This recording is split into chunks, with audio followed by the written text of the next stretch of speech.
and they actually have like a whole bunch of these different kind of mics and stuff. But I bought this one on Amazon. Okay. That'll be pretty cool. Yeah, heck yeah. We're semi-pro now. We need to get one of those like neon signs behind us, right? Yeah, exactly. Get rid of this. Yeah, I'm thinking like I might rearrange the room a little bit if I get rid of the couch. Or maybe I want to get a fan, so maybe if I get a fan, I'll get better lights on it or something. I need that. I need the wall. Never mind. Got the wall. Oh, you're like up against the back of the desk? A little nightstand. Okay.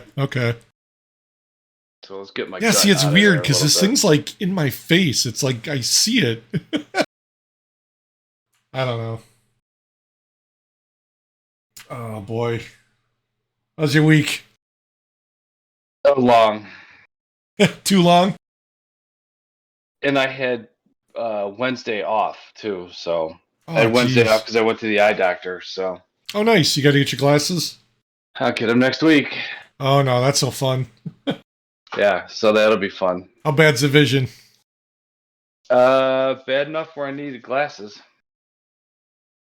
Yeah, that's how mine. Yeah, I don't. seeing, distances is a little rough. How's the driving? Do you need like when you drive, or just like reading, or? I will. I'll need them to not necessarily like see cars or like any kind of stigmatism or anything like that, but Yeah. like street signs, stuff like that. I can still read them. They're just blurry. So. Okay. So I'm not too far gone, but You're up there, huh? yeah, I'm there. So Nice. So that was fun. Yeah, dilating my eyes. I took the day off. A couple people were like, a couple hours, you come back to work. They dilated my eyes. No, you can't like drive or anything, right? I mean, it's pretty bad. Well, I have to apologize for anybody. Our weather is playing the 50 degrees to like 20 degrees. Yep. So my allergies are back. So, if I hack or, anything like that, It is wreaking havoc on my sinuses. Oh, it's killing me, yeah. It's supposed to be like 60 by like Monday or something. It's crazy. Is it? Yeah, we didn't get any of that snow. Like nothing today. Yeah, we got nothing. Unless it's going to come later, but I heard it was supposed to be here till like 10 or whatever, and then that was it. Yeah, we got nothing. 55. Okay, yeah. So I'm gonna hate life for a little bit more. Yeah, let's see what they're saying. I think tomorrow's like in the 40s. Yeah, 59 on Monday. Nice. Yeah, that's crazy. Yeah, the weather. Yeah, it's. I just got rid of this thing too. Oh, the allergies. Cold. Yeah. So. I hear you. And it's just, I'm done. There's not a whole lot that I take. Sometimes I'll take Mucinex, I'll take Sudafed, I'll take cough medicine, I'll chew on cough drops like they're Skittles and nothing. Yeah, I use when my throat bothers me, I use those Halls breezers or whatever they are. They're not like a cough drop; they're basically like a hard candy, but they work just as well. Patty Melt got me Hall's throat soothing. She only got 30 drops, which that's like a day. Honey and vanilla flavor. Okay. It's okay. Honey and vanilla. Yeah, I like the honey. The vanilla flavor's kind of throwing me off a little bit. Oh, jeez. But it's that time of year. So if I'm hacking or coughing, I apologize to anybody. The spring and the fall wreak havoc on me. It's horrible. So, but yeah, that's about it. Nice. Yeah, did you have a good week? Yeah, I didn't do too much anything. Like I said, I went to the Micro Center. I'm building all the crap for my computer, So I had to buy some parts, and then Hmm. I just look. I got to get a new drive, like an external drive, one of those USB drives, just to back stuff up. Mm-hmm. I store all the videos on my main drive, and it's like eating up all my space. So Mm. like I've got this guy, which is like a terabyte or whatever. No, Mm-hmm. 500 gig. It's pretty small. Um, so I was gonna buy like a really big one, like an 8 or some terabyte, big backup drive that I could just put all the video files on and keep them. I mean, they're on Yeah. YouTube, but if I just the raw video files, in Yeah. case someone Yeah. I updated got a them or anything. terabyte. Yeah. Yeah. I got a little one, a terabyte one from Best Buy. So. Yeah, yeah. Micro Center is actually not too bad. It's in friggin' Westmont, like all the way down off of like Highland and like 88 somewhere out there. It's Mm-hmm. crazy far. Mm-hmm. Yeah. Yeah, I'm not. It's a bit of a drive, but I do Excuse me. notice watching my camera if the desk shakes, this thing starts Hmm. bopping like crazy. I'll start paying attention to that instead of looking at you or Yeah, you know. it's funny because it's got this like isolation thing, and it's like little like rubber, like almost like rubber bands. And if it, Hmm. like the whole thing shakes, you don't pick up the sound. I was actually playing with it earlier, Hmm. like shaking the whole arm and stuff. It's not too bad. I got to tweak the arm a little bit though, I because got to build a little studio somewhere. yeah, I got it on the side of the desk. I may move it to the other desk next to me, just so it's not connected a little bit further away. Yeah. Well, you Because I sound can good, like so hopefully. I can like push it out of the way and stuff. I mean, it's on like a rotating arm, so it doesn't bother me. Yeah. Hopefully the audio picks up for the YouTubes. Or yeah, because we Yeah, haven't uploaded to Spotify in a while. yeah, I gotta do that. It's a little hard. I gotta look at Spotify because I think I can do the full video as well. So I may just start doing that, and then if like because I before I was doing the audio only, Mm-hmm. and it's hard because like I gotta open it and then just strip out the audio, which can take like 20-30 minutes depending on how big of the how Mm. long we record for. Yeah. So I liked I'm having it, I liked having just the audio because then I could pop it on and listen to us, chat and. yeah, but in Spotify, I don't really use it that much. Um, even if it's got the video, can't you still just listen to the audio? Just don't I'm not sure. because I know like YouTube, at least on my phone, if I turn the phone, like if I turn the screen off, Yeah, lock the screen. YouTube stops. It doesn't play. Yeah.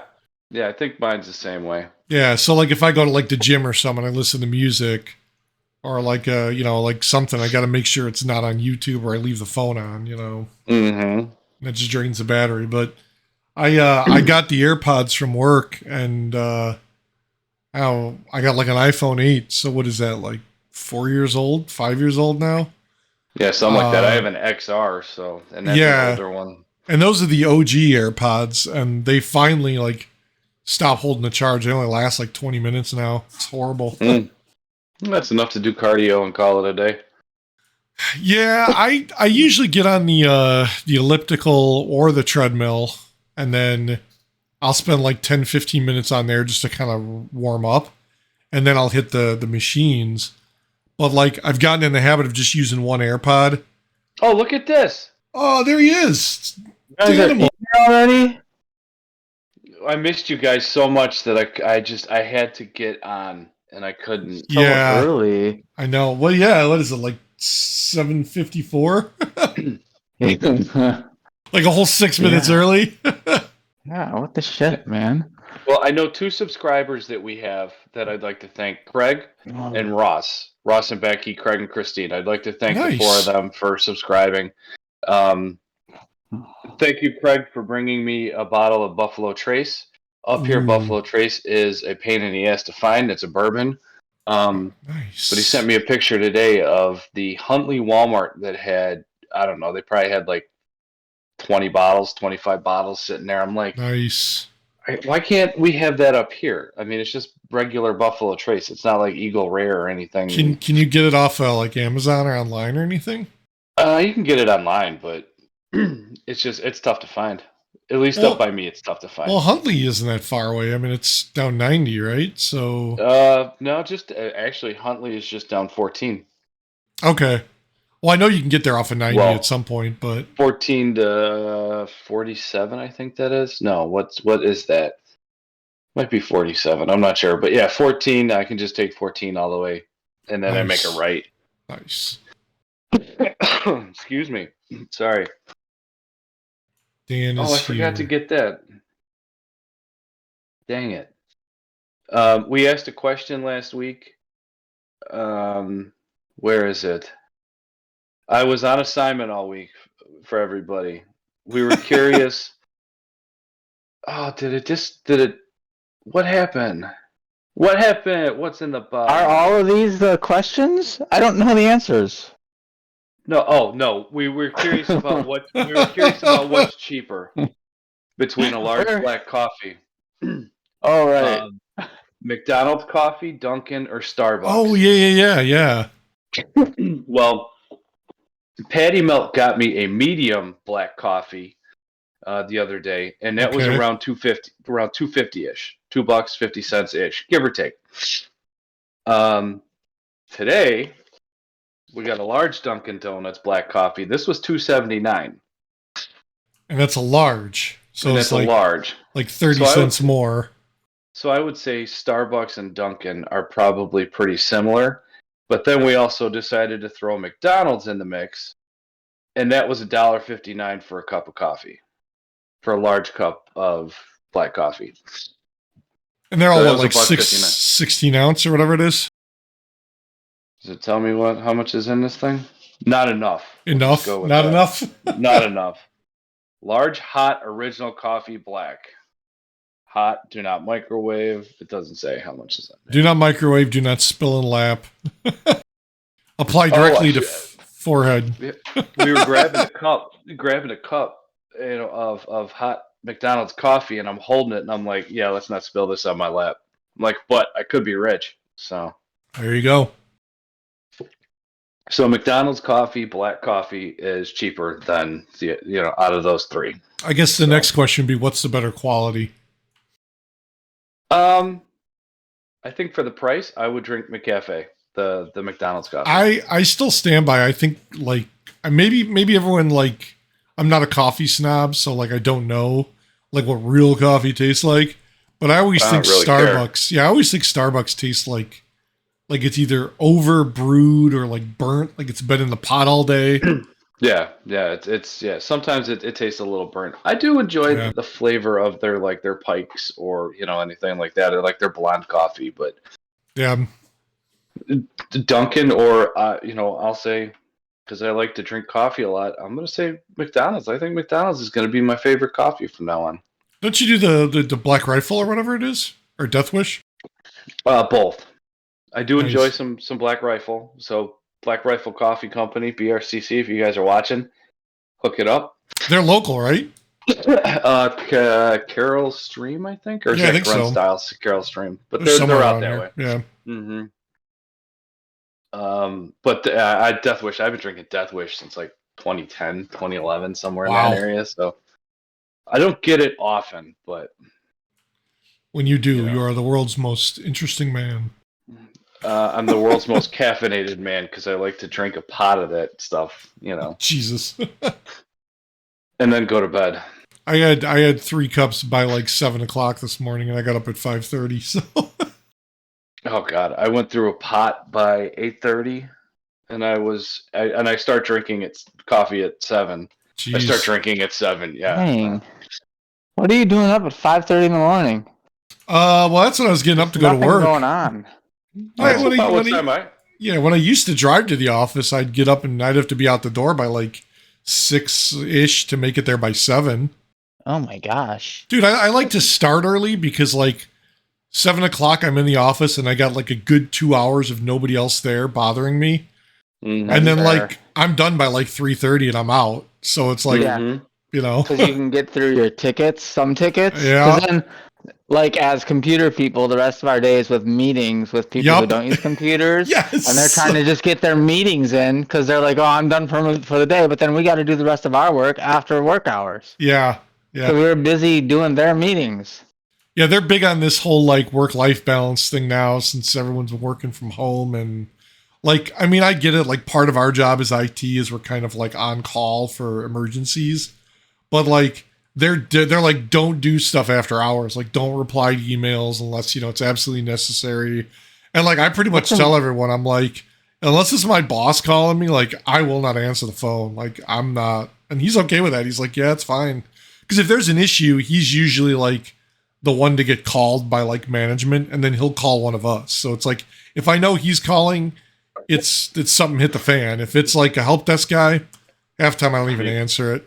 I need to start pausing the phone every time I cough. So sorry, I'm gonna try to remember to do that.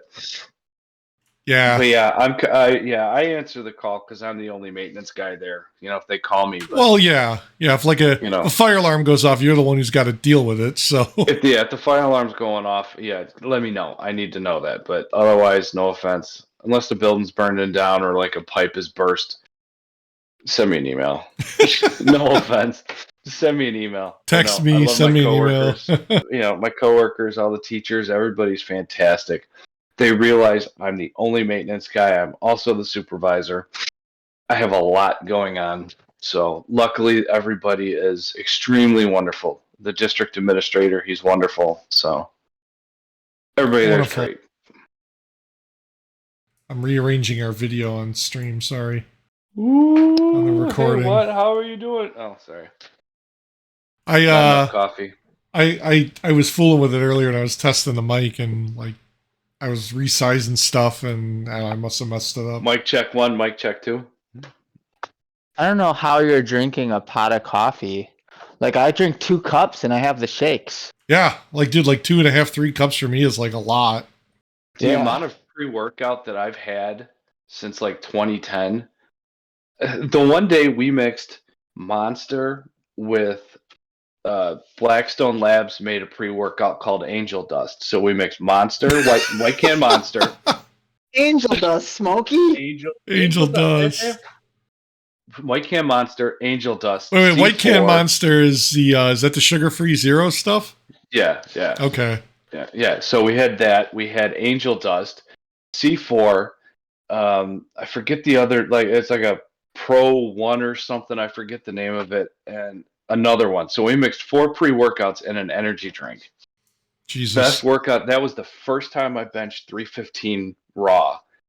It was great. I had the greatest workout of my life, but the drive home from Aurora to Mount Prospect was I was on 88 just as I hit 355. It was kind of like, okay, I'm kind of tired now. It's time to go to sleep. I'm going to crash. Literally. I'm going to crash in 2 ways. I'm going to crash my car. I'm going to fall asleep and crash my car. No, I made it home, obviously, but that was it. Just pre-workout coffee. No. Yeah.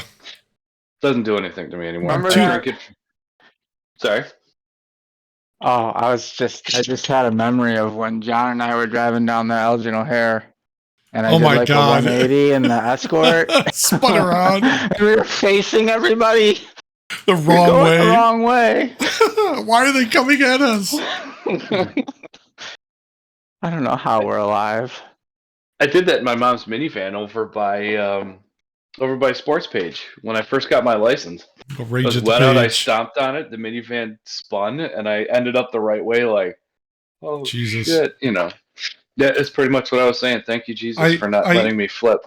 Was it you, Eric, that took my Grand Prix and like dinged somebody with it? And like you're like the whole side of his car was all like dented in, and there was like nothing on mine, and I'm just like, whatever. It was like the bumper was like fine.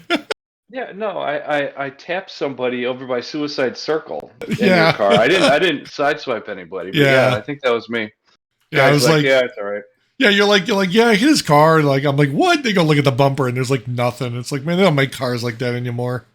Now the shit all falls apart or cracks to pieces and shatters. Or when Ben fell off the oh god, the rear quarter. The trunk lid, yeah. busted his shoulder. God, Didn't sorry. somebody put a trailer hitch through your bumper? John? Yeah, that was when we went to that land. Yes. Somebody Right? like backed into it. It was over at it was at that farm or something. Yeah. Like somebody backed into the lot or backed into my bumper, and like literally was like a square hole that perfectly matched the trailer hitch. Or when Dan hit me with his Ford Probe. Oh my gosh! Remember when the back of the Ford Probe hit me? Yeah, at my parents' house. No. That explains you a lot. were a vehicle. What was the Ford Probe? Was that the 2-door, the white one? Yeah, the 2-door one. Yeah, that was awesome. Was cool. I hit you or your car? You hit me. You backed into me, and like I fell. Oh. I jumped in the air. Could you get up? Yeah. You were just backing up. You didn't hit me hard. I think if you hit me at 5 miles an hour, I'd be surprised. But you were backing up and just kind of and went. God, we were so stupid then. The Probe was made of styrofoam, though, so it's okay. If those things would have had some big motors or like a turbo or something in them, those things would have been kind of cool. I mean, they were cool as it was, but yeah, they would have. Yeah, the Ford Probe. Was it the you had the Eclipse, right, Eric? I had a 2008 Eclipse. Yeah, which was a nice little car, but it wasn't the like the Fast and Furious style where it was the GSX or the GSX. Yeah. I almost bought one. Because then the Eagle had their Talon, their TSI, which was that all-wheel drive. Basically, they did the same thing. It just, for whatever reason, had the Eagle name on it. Second gen Eclipse, yeah. Or Talon, Laser. We should have our own version of Top Gear. Where we just drive crappy cars. Where we find old cars from our past. Oh my God. We race them. I'll be the Stig. I found a Beretta. I found a Beretta? What? A Beretta, an Indy Pace Beretta on Facebook Marketplace. I was like, oh, holy cow. And it was in like almost pristine condition. I'm like, oh man. There's a guy, I don't know if you've watched him, Legit Streetcars. He's from Chicago area. Alex. He just bought a Talon TSI from somebody who had it like in their garage. And it's like a fully built motor, like all carbon fiber. The inside's all completely redone. And like, it's like immaculate. This is an awesome vehicle. I was like, man, that takes me back to like, I was like 2000, whenever the hell Fast and Furious came out. Mm-hmm. Yeah. Wow. For sure Racing, I think that's how you pronounce it. This place in Michigan. I remember reading on one of the import magazines where they had a first gen, like a Talon or an Eclipse. I don't remember what it was, but it was running 9s on street tires. Wow. You know, and it's like, okay, these things are more potent than I thought they were. All right, I want to get one of them. Oh my God, look at this. Computers told you were about to run into something. Oh yeah, they'd beep at you and make noise. Yeah, nobody should be hitting anything anymore.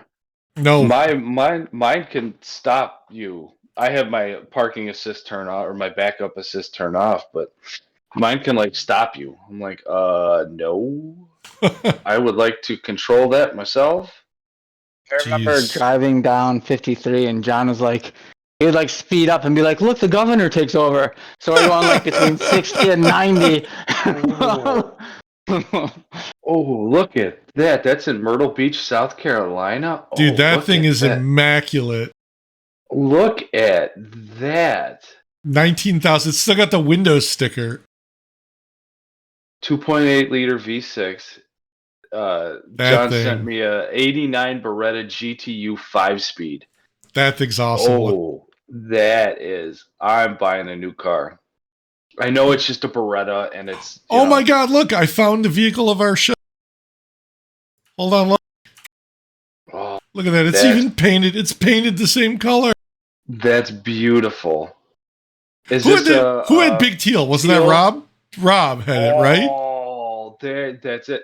We found it. I'm going to Tempe, Arizona. Tempe, Arizona. I'm coming for you. That's the Indy one. Was that you with the teal? Big Teal, or was that Rob? I was Big Teal. Big Teal. Of, there you go. The bowling Rhino ball. Pro bowling ball. The teal one. Yeah, look at that. okay. That's the IndyCar one. Yeah, and they made a yellow one, and Chevy made one convertible like this in their Indy Pace. Chevy Race Shop, which was like their high performance division. Yeah, they made a convertible. Wow. There's a guy, you can look it up online. I know it's Beretta, it's lame, but there's a I got Bowtie. I'm gonna send those to Bowtie. Come listen to the podcast. We'll link it. They made one. They made one. It's called the Chevy Ferretta. I think that's what it's called. It's a Beretta with a V8. What? Yeah, like some guy bought it at auction not that long ago. And like a small block? I think it was. Yeah, I don't remember what it was, what motor was in it, but hearing it start up and hearing that V8, it's like when we shoehorn that the V8 into that Miata. You just kind of look at it like, what? Wow. You put a V8 in a Miata. Like I helped physically put it in the car, and every time he started it up, it was kind of like, bah, bah, bah, bah, bah, bah, bah, and then you kick it over, and you hear this big monster V8 coming from a little Miata. You're like, wait, what? Something isn't right. That probe they only want 7,300 for? Yeah, I don't know how bring a trailer usually, like the name implies, it's like they may not drive, so you've got to bring a trailer to pick it up. Oh. But some of them you can find working cars, like working condition cars with like cosmetic damage, or it might need work. But I think Patty Melt's knocking on the door. Oh no, are we too loud? Reminiscing over Pioneer our cars. CD player. Pioneer. I don't know. I'm sure it is. Yeah, now they have Tesla screens that you can get. Yeah, I saw Rich Rebuilds put one in his Tesla. Completely I was aftermarket. About putting one in the Grand Cherokee. I watched that guy's whole rebuild video when he did the V8 swap. So everything, he kept the OG, the original Tesla ECU. The only thing it doesn't do is autopilot now. Everything else he said works fine. Yeah, he said all the remote start, the door window locks, the alarm system, the climate control, all that stuff works except for autopilot, because that requires some component that he removed, that it looks for the motors.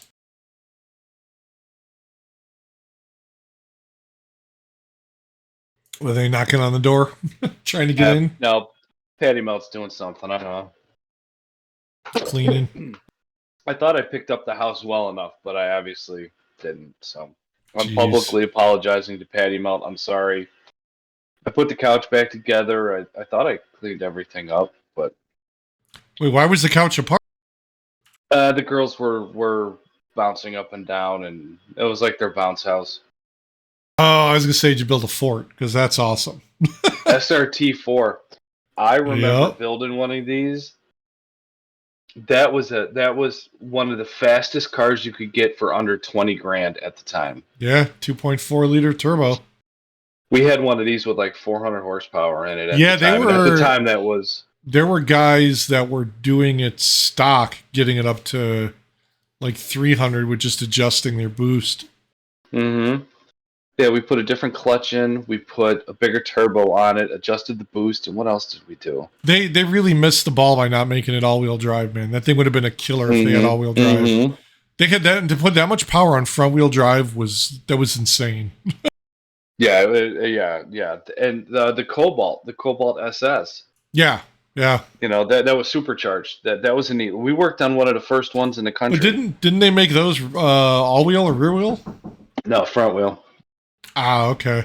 It was supposed to compete with the SRTs. And it was neat. It was a neat little car. Crap! Hold on a sec. I'm getting bugged. Yeah. Thought I heard someone knocking on a door. I actually looked at my door. Yeah, maybe it was it. He's got the same doors, I think, as I do. No, well, he's got that new microphone too, so maybe that's why we were able to hear it. Mr. Fancy Pants over here with his new microphone. Oh yeah, look at it. It's like a boom mic. Is that it? Boom. Boom. Boom. He's got the turbo mic. Boom. You're like the Turbo Howard mic. Stern of podcasting. There you go. Should I get really close to a it? PlayStation shirt? Yes, I am. All right, I'm hold rocking on. the Oh, get us some PlayStation. PS5s. Get us some PS5s. If Rocking you're the getting OG. that close to the microphone, I'm out. I'll catch you guys later. I could do like that guy from the hell's his name? The ring announcer, where it comes down and let's get ready to rumble. Buffer. What's his name? Puffer? I don't know. Michael Didn't- Buffer or Didn't something. he die or something? Or I don't know. maybe I don't. Yeah, whatever. I forgot to do that. Yes, you did. No, this one guy on Instagram, I started following him. One Big Pikey.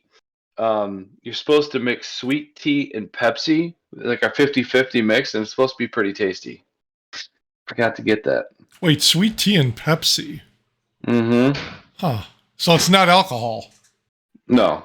What if you did like one of those like Arnold Palmer's? Is that like the sweet tea and lemonade or whatever? Tea and lemonade? Oh, I used to drink those all the time. Yeah, they come in little cans. They're like $1. Chili probably used to not. Michael Buffer. Sell them by the gallon. They Michael used to sell Buffer? them by the Right. gallon. Used That's to get right. those, like- Yeah, you could buy the Mhm. gallon of the frickin' stuff. Yes. Mm-hmm. I didn't realize how Every- popular sweet tea is down south.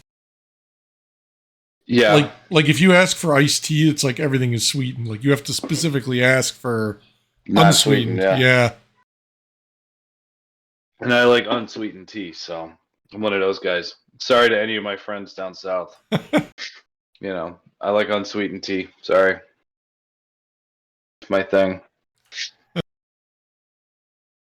Next time someone complains about something, our response should now be, that's showbiz, baby.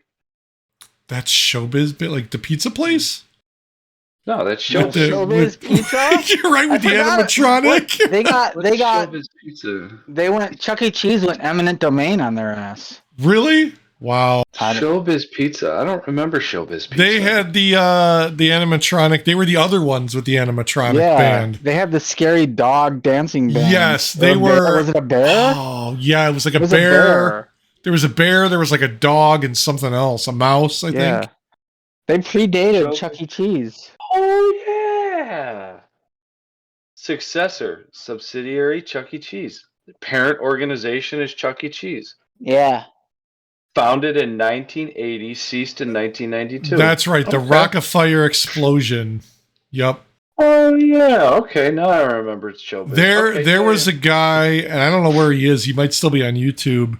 He either had these guys or he had I think he had the Rockafire explosion band he bought from like a Chuck E. Cheese that shut, or Showbiz that shut down, and he reprogrammed them and like rebuilt them to play like modern pop music. Come up to your It's- Alexa like that. Oh, Bass the guy, fish? Yeah, the Billy the guy. Bass. That cracks me up every time I see that. That's hilarious. Have you seen that, Dan, where the dude rewires the Billy Bass to his Voldemort and it sings with it and stuff? There's one where he has Yeah, I've seen that. It's hilarious. he does like 3 different fish singing all together. Mm-hmm. Yeah, and they do the Wellerman, the sea shanty.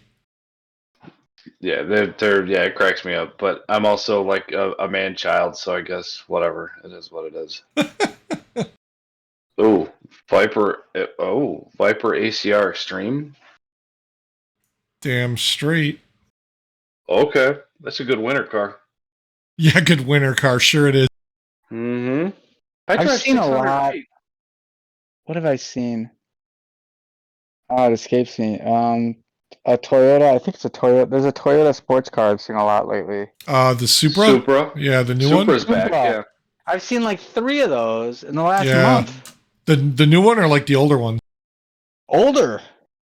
Heck yeah, those are like 30, 40 grand at least right now. Yeah, there was a big thing when the market took off during COVID. like one sold for like 130 grand or something. It was crazy. Mm-hmm. Or am I thinking of Typhoon? I saw a Typhoon out in Elgin. Some guy, it needed some love. Yeah. But it was a Typhoon. A guy was wanting 9,500 for it. I'm like, okay, I'll give you 9,500 for it. The Legit Streetcars guy just got a Lightning. Mm-hmm. And he picked up a Grand National too. He's got every time I watch him, he's got like the older classic car shit that like we were all into. I think he's a little bit younger than us. My old boss John, his brother had like a first body style, the boxy F-150 Ford Lightning. Okay, that stupid thing was that was the fastest truck I'd ever seen at that time. It was absolutely ridiculous. And then John had to go get an SRT8 Grand Cherokee, and that thing was just, that thing was nuts. Yeah. I think he said he had like 600 horsepower or something under the hood of it. See, I don't like... Nowadays, it's like you can get anything with the frickin' Hemi in it. Like, it doesn't matter. It doesn't have to be...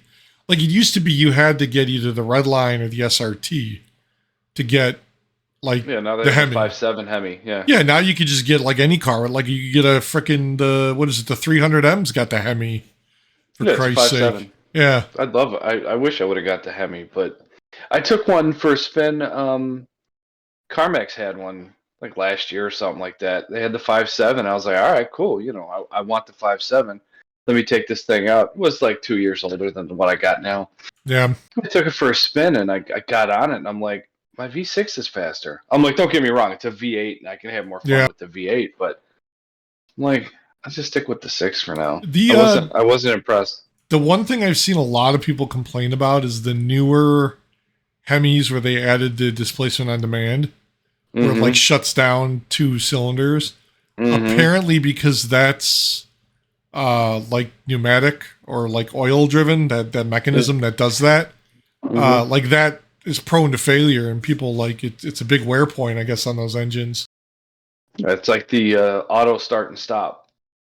Mine doesn't work. Mine worked like 3 times, and I don't get any error codes. I don't get anything else. It just says charging. The car we rented was like a Toyota, I think last year. We went on vacation. The Highlander. It had that, and it's weird because like if you're sitting at like a stoplight, and like it just all of a sudden turns off, and then as soon as you hit the gas, it turns on, and there's like a little bit of a lag. It's like weird. It's I don't know. It's like I can't see that saving fuel like that drastically. Yeah, I'm not a fan of it. I mean, if somebody's a fan of it, great. More power to you. I'm not a fan of it, so it just seems like more shit that can go wrong and break. It's probably a gimmick. Yeah, I mean, I can't imagine. Right? They're just trying to jump on the whole saving the planet bandwagon with some. You're right. Thing. We're gonna turn off your engine for a minute. Greta forced him to do that. Yeah. We're gonna wear your starter out, so we're gonna, you know. Exactly. They claim it doesn't wear your starter out. Okay, sure. Turning it on and off consistently over time is going to make your starter wear faster. Right. Oh, yeah. They have to say that it's not going to wear it out. Otherwise, they're not going to sell any. Yeah, and no one's going to want to buy it. I wonder if there's any studies about that. I wonder if there's studies that have been done about that. I'm going to have to look into that. I'm sure there's probably been some about the performance or any kind of fuel benefits, which are probably non-existent.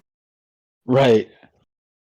Yeah, it's like turning a computer on and off every time you're idle. Like, I'm not talking, guys. I'm going to shut down. People are would be buying a new computer every 3 months. Yes. Shouldn't you be doing that anyway? No. No. Only if you buy an Apple product. Yeah. It breaks every like 6 months, and then they slow it down on purpose with software updates. Oh, did you guys hear? Hold on, I got to go into my battery section here. There's a thing on here that on the iPhones. I read this online and I wanted to see if it was a load of horse shit or not. You go into your battery settings on your iPhone. You go to battery health and charging, and there's a clean energy charging thing you can turn on and off. Oh, yeah. In your region, iPhone will try to reduce your carbon footprint by selectively charging when lower carbon emission electricity is available. Yep. I turned mine off because no offense, I don't charge mine on a so consistent basis. What I don't understand is they say that it uses like your location services, and then they look up local power, like municipality distributors, to see if they are green or carbon free or whatever the hell it is, or like a renewable energy. And then if not, they won't let you charge using like the fast charging. But it's like, that's great and all, but like, I mean, if I travel, like, if I'm somebody who travels a lot, I could be anywhere and I don't know where the hell I'm at. Like, that's going to have like, I mean, I plug my phone in like all day long. I'm plugging it or unplugging it. So it's like, it seems stupid because I'm still using the power.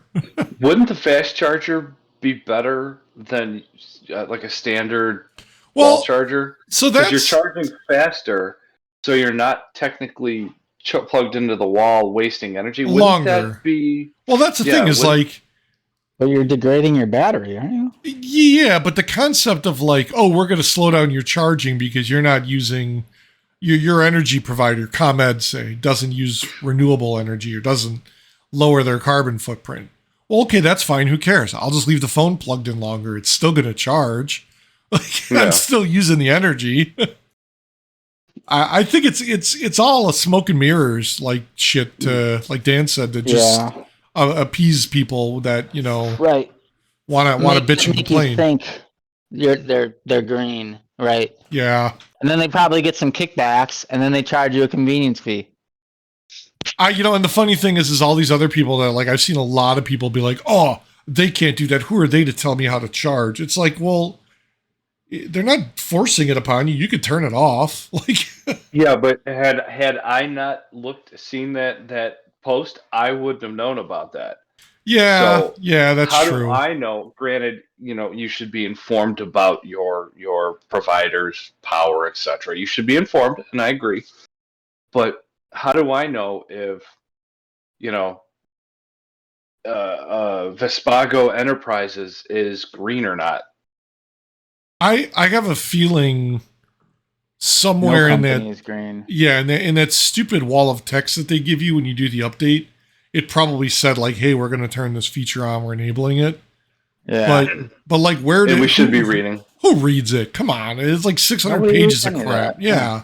Yeah, I'm going to start reading that just because, so that I'm an educated person. I'm going to start reading that. I'll tell you what. I'll make it easier on you. There was a website. I'd have to find it.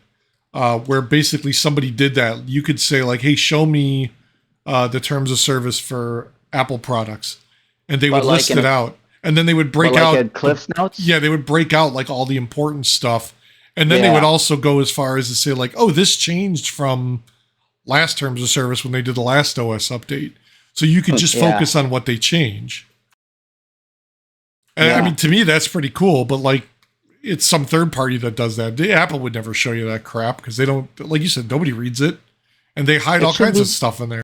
Yeah, it should be like a version of release notes for the user. Yes. Right? That's what it should be. Instead of this, the world run by lawyers. Yeah. Everything is 1,000 pages using Latin. Yep. Using lawyer speak. Yeah. Lawyer speak. Mm-hmm.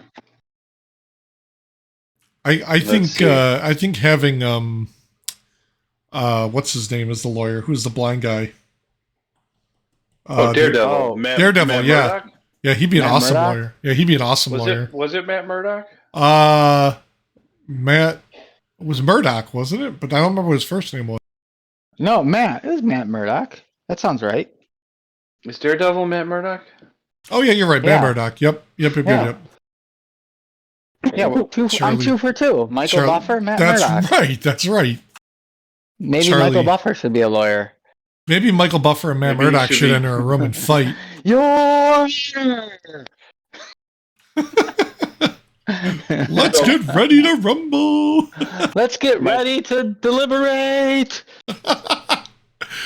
I would watch more court TV if they did shit like that. Let the defendant and the prosecution fight it out. Yeah. Yeah. 2 men enter, 1 man leaves. Defendant or prosecution. Hearsay. Oh my Gladiator god. matches all over again. Isn't that what like UFC and football is? Like just Oh yeah, gladiators. You're right. Yeah. Definitely UFC. Throw some bread at the peasants, and you know.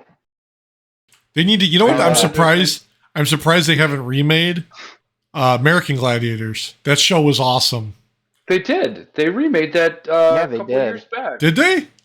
I don't think Yeah. it took off though. I saw the think it was guy. good. The guy Nitro's got like a YouTube channel, and he's like he's been on like Joe Rogan's podcast and stuff. And Titan, wasn't that Mike O'Hearn? Mike O'Trent? It was the guy that played Nitro, and then the one chick that was like, well, there's like Storm, or there was like 2 or 3 chicks, but the one was like really buff. Like the 2 of them ended up doing like private training or something, and then they both got like YouTube channels. That's like Mike O'Hearn. I follow him. He's a regular Gold's Gym in Venice Beach, and that guy's, I don't know, he's 55 maybe, and he's still jacked out of his mind. Wow, It's unreal. what was the? Does he have his own podcast? Yeah, Probably. yeah, Right, Michael, he does. The Hernables. the Unhernables. I'm still apologizing for everybody for my hacking. It's just that time of year. Well, early, but it's that time of year. No, Did I you, had allergies really bad last week. Yes, It it's was been bad horrible. down here. Mine will be hitting me until we decide to stay warm. So probably May, I'll have this crap. Yeah. It's supposed to be Looks like a 60 drug, here Monday. Yep. So you're saying? Yeah. Of course, they so also this said is- we were going to get a foot of snow today. So who Yeah, we knows? got jack shit. Yeah, same here. Yeah, nothing. Yeah, thanks. I'm That's glad good. we didn't get any snow. Don't get me wrong, but Yeah. Not that it would have mattered. They kept saying it was going to be like rainy, wet, heavy snow. But like tomorrow it's going to be like 50. So it's like it would have been gone by like noon. we got our chicken Yeah. coop, our new chicken coop, so I get to do that tomorrow. Oh, yeah, Oh, that's nice. right. I got to tear down the old one, take the hen, put her in the garage, tear down the old one, put the new one up, get the hen, get the rooster into the new one. Make sure you cut those branches off those trees. I Yeah. did that the other day. I did that last Sunday. I had the Okay. oh no, the branch that fell on the coop. Yeah. I cut that up with the chainsaw, and obviously everything's all good. I got 10 fingers, 10 fingers toes. and 10 toes. Yep, Nice. everything is where it Does should the- be. Does the chicken coop have like a Bluetooth connection so you can see what's going on in the coop? Yeah, get yourself one of those Nest cams. Nest. Get it? Coop. Nest. Yeah, there we go. Yeah. They can You sponsor. can, you can have a live feed of your chicken Yes. Yes. We can coop. stream that Chicken shit. coop live feed. Yes. Chicken cam. We only hens. We could do that. We can have Oh my God. hens. Only hens. Yes. There you go. Only yes. I'll put a Not- camera. oh. I'll There you get a go. camera. Yeah. There you go. That'd be awesome. That's a win. Yeah. Stream that I'll shit put a right to camera up there YouTube. so you can. Do you want it in the roosting box where the eggs come, so you can see me go every day? I think you need that, and then you need like an 8K like high def egg cam, like Yeah, pointed and- right at the butthole. So when the egg pops out, Why did That you is- describe it like that? That Point is, at the butthole. and I tell you right now, that's probably not where the egg comes from. I have no idea how chicken anatomy works. there's one hole. There's one hole. Oh my And gosh, the that's egg not comes right. out of the same hole where it's.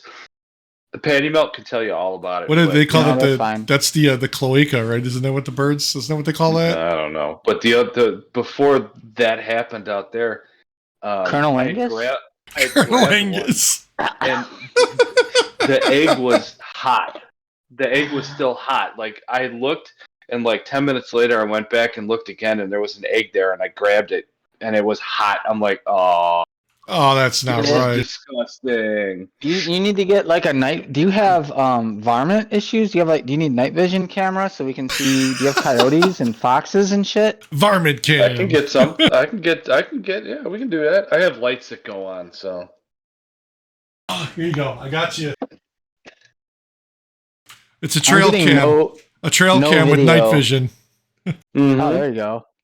No, I got these little like flashing lights that are supposed to deter, animals. Oh, What, like give okay. them seizures? You got to put a warning, like a seizure warning Yeah, for they're the little red birds. flashing Yeah. lights, like they're red eyes, so they flash at Well, night. So Okay. maybe they like it, and they're having rave parties. Yeah. Yeah. Like glow stick rave parties. Do you see? Yeah. You see a badger out there with some Red Bull? Badger, badger, badger, badger, mushroom, mushroom. Mushrooms. This is Wisconsin, so there are badgers. God. So Well, you should not badgers. You should have freaking Wolverines, right? Yeah. Like no, we like got badgers, yo. you got like skunks and all that stuff too. Yeah, a little bit. Yeah, we got a lot of turkey. Turkeys, really? Like wild turkey? I saw like 15 turkeys down the street one day. A week ago. What I kind was of like, backwoods shit do you live, man? I live in a small town, Talk about wild turkeys. Yeah, you do. and it's don't come into my yard. Yeah, because you'll end up in a rave. Right. Yes, turkey yes, turkey yes. I'll raves. end up in a turkey rave. Yeah, it'll be a turkey fight. Why would I like turkey rave sounds awesome. Turkey rave. Huh. Is that like turkey gravy? Like a bunch of it'd be like the rave party scene from Blade. Like Yeah, the one rooster just but- shows up and starts kicking everyone's ass. But turkeys, yeah. Yeah. Southside Dave. Yeah, Southside Dave shows up with sunglasses, leather Can you jacket. Can you put vampire teeth on your chickens? Oh my god. You know what I should do? Scare away You've seen the thing. violence. You've seen the thing, and I should link this. The 3D printed arms for chickens. Oh yeah, I see that. I He's should walking make you around like some. Yes, I should make you some. You can put them on your chickens. There you go. vampire teeth. Oh my god! I wonder if I could put sunglasses on them. I know they make Little little red hats. ones. What? So in case they make little red ones. I saw this on what TV show was it? I saw it like 5-10 years ago. In case there's blood around, because if a chicken sees blood, it's like it's over. What? The What? chicken goes nuts. I've So never they heard have of that. little red- Blood? Yeah, as long as if they see red blood, they go nuts. But they put Is it- these red glasses on them so that if they see red blood, if there's red blood around, they don't go You can't like see it. feral or anything silly like that. Is Huh. it blood or could it be like ketchup? Like, is it anything that of that consistency that's red? I don't remember. It's been a long I'm time. not Is- saying that my blood has the consistency of ketchup. Because that would require a doctor visit. You'd be like Hey. me, man. You're gonna start taking the blood thinners. Yeah. You're more than You guys are more than welcome to come up tomorrow and help me build the coop. I'm gonna bring some ketchup Aw. packets. You I'm know, bringing and- ketchup and, packets, and I'm gonna bring my GoPro, and we're gonna record this and upload it to YouTube. Chickens having a rave, going crazy around ketchup yes, packets. yes. let's back off the hen because she actually is producing eggs. You have the rooster. Can we go back to the whole like chicken and blood thing? Like, what is that like? Is that like with the cats that like react to the cucumber on the floor? Like the chicken just sees it and freaks out? I guess so. Yeah, and it like attacks. I guess. Are they related to bulls? Yeah, like why would that even be a thing? No, they're related to dinosaurs. Have you seen chicken feet? Those things are like freaking Like talons, right? like Yeah. like dinosaur talons, like velociraptors or something. Well, I'm just thinking of like the matadors when they, have the red blanket. Maybe there's So- some.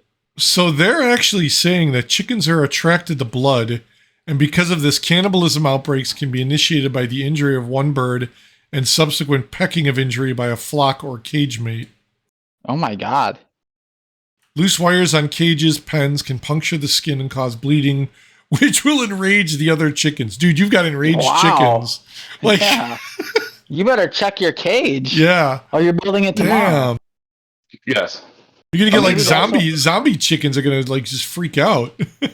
Maybe that's why all playgrounds are low and plastic to the ground now. Maybe the kids from our generation, maybe there was a cannibal outbreak. Man, Maybe. that's crazy. Like I've I want to. never heard that I want to before. go to YouTube and see it, but part of me doesn't want to. You might have to go to the dark web to see that. Is that why Yeah. they have chicken fights, like rooster fights? Yeah, Oh. yeah. Poultry cannibalism is the act of one individual of a poultry species consuming all or part of another individual of the same species as food. It commonly that's occurs in flocks of domestic hens reared for egg production, although it can also occur in domestic turkeys, pheasants, and other poultry species. Wow. So birds will mess each other up. Holy crap, so this is where the term comes from. I'm totally learning something here. Thank you for coming to our TED Talk. Poultry, What? Poultry create a social order of dominance known as the pecking order. Oh. Huh. I mean, I know that if there's a group of chickens, that there's cliques. There's a pecking order. Yeah. Okay. Yeah. Well, When- they when- didn't come I up didn't with a put two and two term. together. Like, Well, no, I'm sure they didn't. It's not chickens like didn't tell a person. yeah, it's not like they had a Like get together. people looked at it and said, "Oh, that's a pecking order." Just like when you said, "Oh, a nest camera." Yeah, right. Petty Melt talks about that all the time. If we introduce new chicks, they may, if we bought, let's say, 3 more chicks, 2 of them may be, those 3 may kind of click together and attack Betty, and they would click together and shun her, and she'd be the outcast. Okay. No offense, if she's the outcast, she's coming in the house because again, she lays eggs. She's How many- productive, How many hens do you have? 1. we thought we were going to have 2, but the hen decided to be a rooster, Ah, Oh. and his big ass is Do you probably use the pronouns with reason him? yeah, big ass Southside Dave. Yeah, I call him Southside Dave. That's his pronouns because all he does is, mouth off all Yes. day long. He is obnoxious as shit. He let me pet him the other day, which was kind of neat. wow. Because they've been in the coop. I haven't kind of held them since they were chicks because I wanted to make sure that, just being friendly and they're family pets, so to speak. And I wanted to, pet them and love them. And, if the girls wanted to pet them, and you see all these videos of kids playing with the chickens and hugging them and holding them, and the chicken's just kind of like, yeah, all right, this sucks. But, Huh. So he was in the garage, and I was like, "Hey, buddy, it's okay. I got food. I got you some water. I'm like, we're just waiting for the new coop. Just a couple more days. Blah blah blah." And I had my glove, and I was petting the side of him. I'm like, "Wow, okay." Nice. And so I grabbed some food. I had it in my hand I had a glove on, and I put it in there, and he's pecking. I'm like, "Okay, you know where your food's coming from." So that's it was kind of neat. It was fun. High intensity light and prolonged exposure can lead to cannibalism of poultry due to an increase of stress and overheating that causes discomfort. Yeah, they're probably stressed because they're flock animals and they're Yeah. separated. Okay, here you go. Poultry have a social hierarchy when crowds are too close together. Dominant birds will fight more often to obtain or sustain dominance, which can increase the risk of cannibalism. He tried humping her one day. I was out there. I was feeding him, and he I don't he think just that's kinda, a big I don't know, I deal. was like, hey. I'm like, get off I mean, of her. is it don't they need to do that to make the eggs though? Not to make the eggs, to fertilize the eggs. Okay, so to have chicks, that's If I wanted okay. chicks, yeah, he has to fertilize them. But Betty will make the eggs, daily, All the time. Gotcha. all the time. Well, yeah, unless she gets egg bound, which hopefully she's not. But I don't know. That tree Yeah. falling on my coop has been a major pain in my ass. So Probably been a pain in the ass for the chickens too. yeah, because now they got a new home, and it sucks. I mean, it is what it is. That's just showbiz, baby. That's showbiz. It is what it is. I love that saying. Mhm. I do not love that saying. It's an excuse. Yeah, everybody uses it. Yeah. Well, That's like the foreign support guys that always ask you to please do the needful. Do the needful thing, please. Do the needful. Do the needful. Well, unfortunately, it is what it is because there's nothing I could have done to protect the coop. Because that was a big ass log. Yeah. Like I had the chainsaw. I took the sawzall and cut some of the smaller stuff off, and then I grabbed the chainsaw and cut the bigger ones up. And even the bigger ones, I had to cut in half. Did you end up getting chain oil? Yes, yeah, I went and got Okay. chain oil. Just went down the street to the local hardware store, got some chain oil, There you Nice. poured it in, did that, and threw some gas in and started cutting. So I was dead. I was done for. When I was done with that, everybody was still at my in-laws. I think they were on their way home or something. I don't remember, but I came in and I just laid on the floor, just kind of like, okay, I'm exhausted. My body Gotcha. hurts. So, but not much I could have done. Nice. If I wouldn't have came down, that night for a cup of tea, I wanted a cup of tea. Had I not came down, Patty Melt, when I came down, was like, yeah, I heard a loud bang. All right, let me go walk outside. Let me walk around. Let me see what's going on. Did a tree fall on the garage or what happened? Yeah. I walked outside. I was like, holy shit. Okay, are the chickens alive? That was my first thought. Dang. And then I saw her. I was able to get her into the coop. And then it's like, okay, where's Dave? Where's the rooster? Is the rooster dead? Is he still in the coop? Where is he? And my neighbors across the street came over and they're like, yeah, we got your rooster. He was, he was just in like the street. pick it up. Oh my god. He was out walking around. She was just like, okay, So this is where I eat. If he gets out, does he like come back? Like, does he know where he lives? I don't know. Because they grabbed him, put him in their garage, and then I came out and they said, hey, we got the rooster. I'm like, Okay. should have just left him out, but she was great. I was reading, I'm like, how the hell do I get this rooster back in here? So I read a couple things and Patty Melt actually got it to work first. So I didn't. I just did it afterwards and it worked. Open up the coop, throw some food in there, and she just a few minutes later, goes walking back in. You close the door, you call, move it done. Huh. Like she knew where her home was, so she just walked right in. Nice. You gotta put like an air tag on him or something to you could track him. No, that's what I'm gonna have to do with my glasses case next week. I'm gonna put an air tag in there. Man, I don't even wear my glasses anymore. I should. Well, we'll see how it goes next week. It's a sign wear my glasses. Sign of getting old.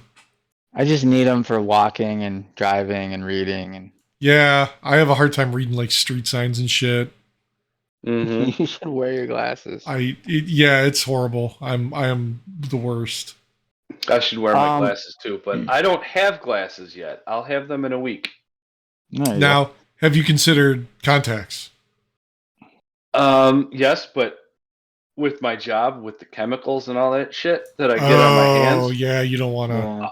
I don't, like I was covered in WD-40 the other day trying to get those hinges to loosen up. Sure. Your prescription should just be one of those snow masks they wear over the nose and eyes. There you go. Yeah, one of the big ones. Yeah. I was playing with those at Like Fleet Farm ski the other day. goggles. Ski goggles. There you go. Are those ski goggles? They're my glasses. Shut up. They're prescription. They're prescription ski goggles. I looked at replacement lenses for my sunglasses because I have a set of Oakley fuel cells. It's like $200. I'm like, this sucks. Gone are the days where I buy $8 replacement lenses for my sunglasses. Yep. Yeah, now it's all about convenience fees. I actually have to treat my sunglasses like I care about them. Yeah, when I did the glasses, I went to the doc and they were doing all the stuff with and he's like, hey, do you want to try contacts? And they have like pairs that they give you in there for like trial and stuff. And he hands it to me. He's like, okay, put him in. Dude, I spent like 30 minutes. I couldn't get him in my eyes. So his nurse comes in and she puts him in. And he's like, okay, we'll leave you sit there for like 10, 15 minutes, kind of acclimate to him. And then he's like, you know, read this sign, read the stuff across the room, tell me what you see. And it was like awesome because I wasn't wearing glasses, but I could see. And then he's like, okay, take him out. Dude, I couldn't get him out. Like I futzed with him for like 30 minutes. Yeah. I just couldn't pull, like I can't touch my eye. And the nurse like came in to help me. And like every time she tried to do it, I'm like wincing away. I'm like, there's no way I'm going to be able to do this shit. Like, no way. Yeah. I don't know how people Have do you that. considered LASIK? I've thought about it, but I don't like, I don't know. I always hear like the horror stories and then it's like, oh, if you get it now, you can't get it again. Or sometimes you can or what. I like, whatever. I don't, you know, it doesn't bother me now. I'm not at that point where I really need to worry about it. So. Oh, you got far away from there. It sounded like you were. But we should definitely go up to Eric's. We could do a podcast overnight and help him out in his yard. That'd be awesome. In my time of need, my yard is a complete disaster. Yeah. From that, We that should do it ice in the farm. summer. Yeah, Oh, most definitely. Yeah. Gotta get you got a fire pit. I We'll have I got a shit ton of wood we can burn, so yes, There you go. yes, we can sit there. Awesome. Yes, most definitely, Nice. we can do that a couple times. You can do that on location here. Yeah, yeah, because Yeah, you're only yeah, like an yeah. hour away, I think, right? I mean, you're not that far at all. right by Lake Geneva. Yeah, that's Oh, not too perfect. bad. I Probably think closer I'm to Dan than me. 15 minutes away to Lake Geneva. Nice. Yeah, that's not far at all. No, not at all. So my sister-in-law, I asked for questions. She had a question. Anybody listening, if you have a comment below, send me a message, whatever you want to do. What song is better? Pour Some Sugar on Me by Def Leppard or Enter Sandman by Metallica? Enter Sandman. I just threw a mic, so it's over. Mic drop. I'm gonna go. Oh, your mic. I gotta take it off and drop it. I'm gonna say Pour Some Sugar on Me. Oh, I you're go with wrong. the classics. Yeah, I'm No. sorry. I'm sorry. You're wrong too. I'm going Enter Sandman. Oh, by Metallica. man. Yeah, you're wrong. Now, Yeah. I do like Metallica. I'm not gonna lie, but I personally like Whiskey in the Jar. That's one of my favorites. Anything Black Album and before from Metallica. Kill 'Em All, Ride the Lightning, and Justice for All. Yeah, Garage Days. You know. yeah. See, Anything I old school. think I'm more. saying Metallica. I was more current, like newer Metallica, like Load. You know, Hero of the Mhm. Day, Whiskey in the Jar. No, I was not a fan of oh, S&M man. was good. The Symphony in Metallica, I liked that. That was good. Damn. Yeah, I mean, I like Metallica, but I'll go with Def Leppard. I think a little bit better. I'm say still Metallica. salty over all the crap they Yeah, pulled I'm with the Napster stuff. Yeah, you got to look past that though. Like one, Sad But True, Enter Sandman. Yeah, are all I'll great give you that for songs. one. One's good. Bread Fan, For Whom the Bell Tolls, For Whom the anything Bell off- Tolls. Yeah, anything off of Kill 'Em All, Master of Puppets. Nothing Else Matters. Nothing Else matters. Yeah. Definitely a good Yeah. one. Yeah. Mm-hmm. Don't I- Tread maybe- on Me. That was a good one. Maybe it's just me. Yeah. I didn't. Maybe I mean I like Enter Sandman, but I don't know. It's just I like I like a lot of their other songs better than Enter Sandman. The drummer from Def Leppard's only got one arm. Right. I mean, come on. Is that why they have your vote? That's why that Almost. guy. Because I mean, that guy, man, one arm. That He's guy was good, fucking too. rocking He's out. good. Yeah. Oh yeah. I'm not saying that I don't like Def Leppard. So don't I forgot. don't think that at all. Def Leppard is a very I mean it's a classic, but sorry, Metallica. That was my first concert back in like '91. Back Wow. in '91, I think it was. It was Suicidal Tendencies, then Danzig came out, and then Metallica came out. Danzig, mother. Suicidal We were tendencies. jamming to that the other day. Tell your children not to get on TikTok. Probably shouldn't get on TikTok. Let's see, anyway. suicidal tendencies. What did they? All I wanted was a Pepsi. Just one Pepsi, and she wouldn't give it to me. Just one Pepsi. Get your daddy a Pepsi. What did suicidal? Why do I know suicidal tendencies? What did they? All I wanted was a Pepsi. Just one Pepsi. That was probably one of their biggest songs. They had a whole bunch of other ones, but I know the band name, but I don't know any of their music. yeah, a few of their songs. They're good. I liked Suicidal Tendencies. They were good. It was a fantastic concert for my first one. And I haven't been able to beat it since, because I mean, it was Metallica when they were hard and heavy and probably still drinking, you know. So who opened for Metallica? Or who was the opener? Suicidal went on first, I believe, and then Danzig went on, and then Metallica went on. And because Danzig was part of the Misfits, Metallica had covered some of the Misfits songs. So Danzig came out, and they all just jammed for, it might have been 5 minutes, but it felt like 3 hours. But I mean, it was that was an unbeatable first concert. Nice. For me, anyway, Nice. at my age. So that's why I say Metallica. So sorry to my sister. It popped your concert cherry. Yes, most definitely. I mean, the B bashes were fun and all that, but they weren't Metallica. I don't think I ever went to the B bashes, not even the Christmas ones. Mm-hmm. We used to go to the Summer Bash all the time. Yeah. Tinley Park. Yep. Mm-hmm. Yep. Saw Quad City DJs. Saw Puff Daddy and Mace. Some Venga Boys. I don't think Venga Boys. Did we see Tag Team? Oh, Tag Team. Back again. Scoop, there it is. Rex and Effects. That was the other one. Oh yeah. I don't know if they were there. I don't know. I'd have to look at the. He's like, oh god, we're totally throwback now. Mm-hmm. Yeah. Venga Boys. We like to party. I have a pro tip for everybody. Okay.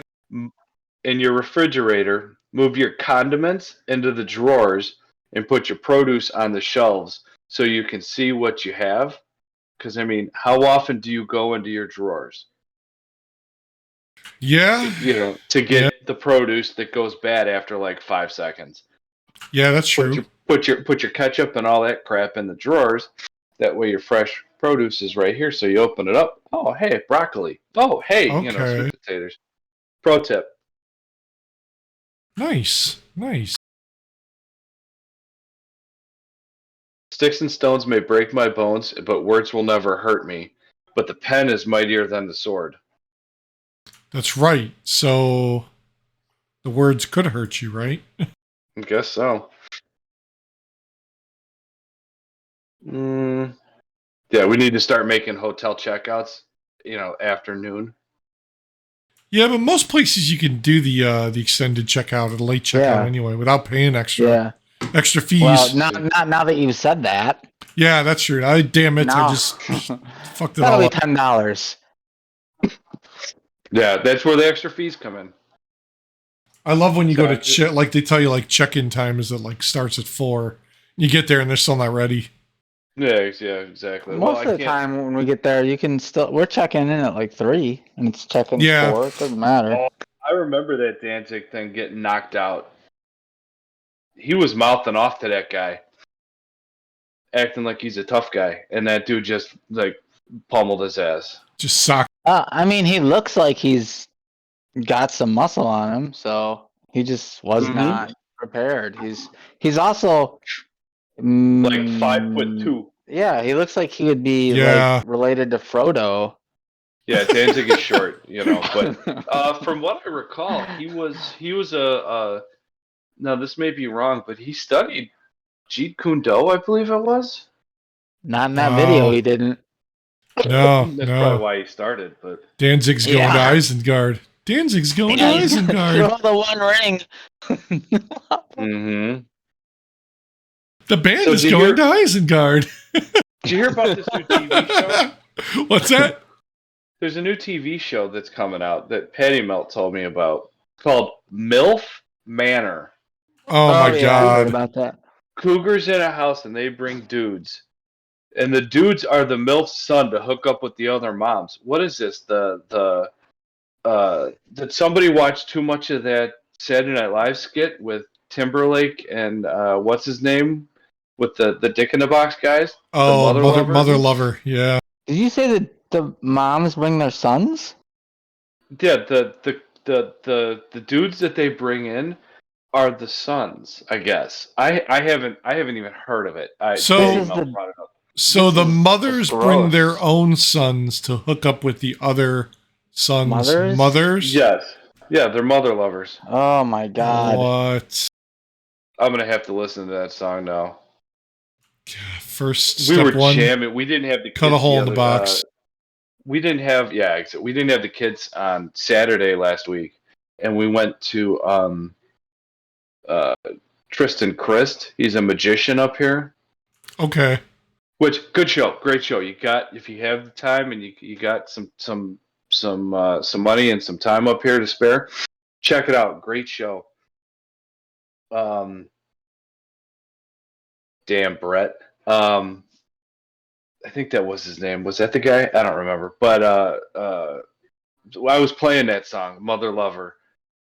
I had Voldemort playing Lonely Island Oh my gosh. playlist, and they were playing all that stuff, and I was I'm like, on a boat, bitch. What a- yeah, pretty much. Fuck What a- trees. I climb buoys, motherfucker. What else? I'm the boss. What a stuff like. What a disgusting idea they're putting on TV though. Yeah, that is horrible. Like they're gonna go pretty soon. Like they're just gonna show Brazzers on WGN.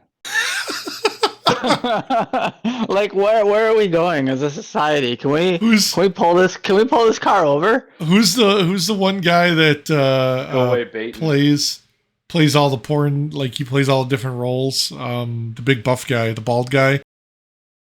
They're gonna give him a show. I don't know what you're talking Steve about. Austin? I don't know who you're talking about either. I don't watch Yeah. that kind of stuff, sir. Ron Jeremy's in jail. No, I what is the think. guy's name? Peter North. No. Sean Connery? No. Just no, give no, him no. a little slap.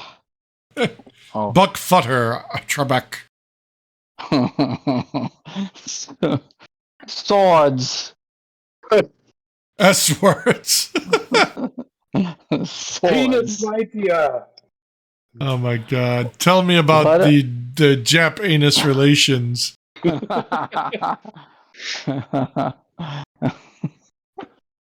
Oh, what is his I have name? no idea who you're talking about. I think we named the two prominent ones, Peter North and Ron Jeremy. No. The I don't know how guy, this big bald guy is. there's like a meme because he always plays like multiple roles. Like he's a cop or he's a doctor or he's like a plumber. And Well, those are the only roles available for porn. and like the memes are like, oh, look at this guy, he's out there, doing his best work as a plumber to support his wife, and it's like him and a porn star. Oh I my need to god, leave what this is his name? conversation. No, like shit, I'll figure it out. Yeah. I have no idea. I'm gonna. Yeah, Like, I need I to don't- drink more if we're gonna start On talking about this. on another topic, have you seen Amazon's got that show? Nice segue. Yeah, Die Hard with Kevin Hart and John Cena. no, John Travolta. I'm gonna grab Where- some John water. Travolta? John I'll be right Travolta back. and all right, and Kevin Hart, and it's like an action movie where Kevin Hart plays himself becoming like an action star, and John Travolta's like his mentor or something. I think I was gonna watch it. It popped up on my thing. It's a comedy, but I mean, it's supposed to be pretty slick. I guess I like Kevin I Hart. don't know. He's kind of saturating the comedy market right now. Yeah, Like he's kind of like Adam Sandler in the late '90s, early 2000s. Like he was just everywhere, and it was Yeah. annoying. Got annoying because it was the same character every time. Yep. The like nerdy, Same thing with dorky, funny guy. what's his name? It's The Ryan Rock? Reynolds, right? Oh yeah, Ryan Reynolds is the same character in every movie. Yeah, he's totally typecast. Him and The Rock. Yeah. I mean, look at The Rock. He's the same thing. Yeah. Big badass guy. Yeah. We need more Joaquin Phoenixes. Oh, he was an awesome Joker. Well, he's good in every movie. He's Yeah. done. He was in Signs with I, Mel, I Mel actually Gibson. I didn't like the movie Joker actually. Oh, I thought it was pretty good. I thought it was kind of meh. He's been in better. Meh. He's been in movies where he's been better. He was in. Was he in Brokeback Mountain? Right? Is that him? No, even is not him. No. Who is that? No, that's Jake Gyllenhaal and somebody else, Yeah. right? and Heath the other Ledger. Joker. The Heath other Ledger. Joker. That's right. Yeah. How Yeah. do I quit you? I wasn't a huge fan of the Joker, the one with Joaquin Phoenix. I mean, I like Joaquin Phoenix, and that's the reason I watched it. Yeah. Yeah, And I hear they're doing a second one with him, and I'll probably still watch it. Yeah. But no. it was okay. So sorry, Joaquin. I mean it was a good film, but you can't have the Joker without Batman. True. You know what I mean? True. I mean, it's a symbiotic relationship that those two had in the movies and the comics and all that. But I don't think it was more of like the origin story, right? Like how he became the Joker kind of thing, or how he got. Yeah, I think so. Yeah. I mean, like I liken it to kind of like the Gotham show that was on Fox or whatever the hell it was, with the kid that played young, Bruce Wayne. I really liked that. That was an awesome. That was like a dark side, dude. And like by the end, you could tell all the people he met that were going to become like the villains, like Catgirl, the guy that played the Spoiler. Joker. I'm gonna have to rewatch the Joker with Joaquin Phoenix again. I like. I may change my tune. I didn't like Thor. I didn't like Captain America. I didn't like those movies when I first watched them. But then I watched them again and I liked them. So it may have just kind of gone over my head, so to speak. I liked You Were Never Really Here. That was a good movie. In my mind. Yeah, it's got him. And Signs. What did we watch? Signs was awesome. Yes. I don't want to talk about Signs. That movie scared the bejesus out of me when that That first was happened. a great movie. I loved it. Mm-mm. Yeah. Yep. I mean, I'll watch it now, but yeah, when that first came out, nope, nope, Yeah. all sorts of nope. I watched it, and I was like, So nope. did you see Nope? Did you watch Nope? No, not some of yet. it, yes. Some of it. I see. That was Is a that the one mind. with Stephen Young. Yes, that was a mind fuck because it's a typical M. Night movie where like Mhm. you don't see anything, but it scares the shit out of you because you know what's gonna happen. Yeah, yeah. And then That's at The the end, I was like, okay, what the fuck? Mm-hmm. Oh, I thought Swing The away. Village was good. I like The Village, The yeah. Village was great. Yeah, that was a great flick. What was that other one that he just had, The Mist or whatever, where they get locked into the town and the gas station or whatever? That's Oh, old. and that like You're quick, talking about yeah, The that's Fog? old. The Was it Fog? The Fog? Yeah, like didn't it just come out like a couple No. years ago? No, I that's don't like think so. that's probably 5 to 10 years old. No, The it one has that to just be came out was the Well, the age one. Fog. Getting old or I could have the sworn name there of was a newer one. God, there's one from 2005. Might John be it. Carpenter's The Fog from 1980. No, that's not what I'm thinking of. 2005 might be right. I'm a little older. Things are, when I say like yesterday, that's, like the 90s. yeah. No, Old is the movie that just came out by M. Night. Oh, Oh, and then didn't see Knock that. at the Cabin Door. yes, with what's his name? Batista. Yeah. That's I they can't watch some of this stuff. they 'cause said it just- that was like one of his first like big speaking roles where he's like the star of the movie. Hmm. Because like you think I mean, he did what? zombie flick? He did Drax or whatever and Yeah, Guardians. yeah. Yeah. He's the star in Guardians to me. And what's that one, the zombie one, and where they go to Vegas and they like time travel? Or Oh, some it's on crap? Netflix, right? Yes. I just watched it too the other day, like last week. I thought that was pretty good. Day Shift was good too. I think that's the one with Jamie Foxx where they deal with, was it vampires? Army of the Dead. Army of the Dead, yeah. Yep. Yeah, Day Shift was the vampires. Yeah, that was good. That was with Snoop Dogg. Snoop. That was good. Yes, I like Snoop's character in that. Yeah, the one I'm thinking of is The Mist, came out in 2007. Okay. Yeah, that was a long time ago. Yeah, I thought that was I That's thought that was more before- recent. That's before the market crash from all the inside Yeah. trading or whatever. Yeah. Subprime mortgages. Not that I Yeah. ever worked for a subprime mortgage lender, but No, not one bit. Not one bit at all. Oh, so it's your fault. no, I was just in the God mailroom, damn it, dude. Eric. I was just a peon. I'm not even trying to take it. Think of all the people you could have saved by accidentally losing their mortgage paperwork, man. Or saying something. Yeah, you you could could have living in si- Russia right now. You could have single-handedly Snowden. stopped the 2008 downfall of I society. was too busy trying to get drunk.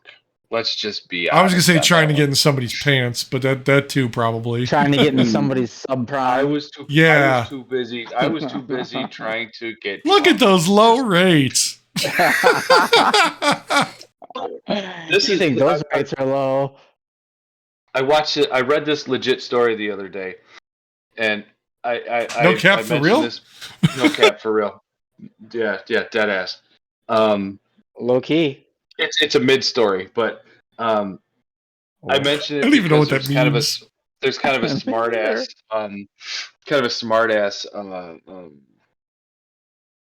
punchline at the end of it.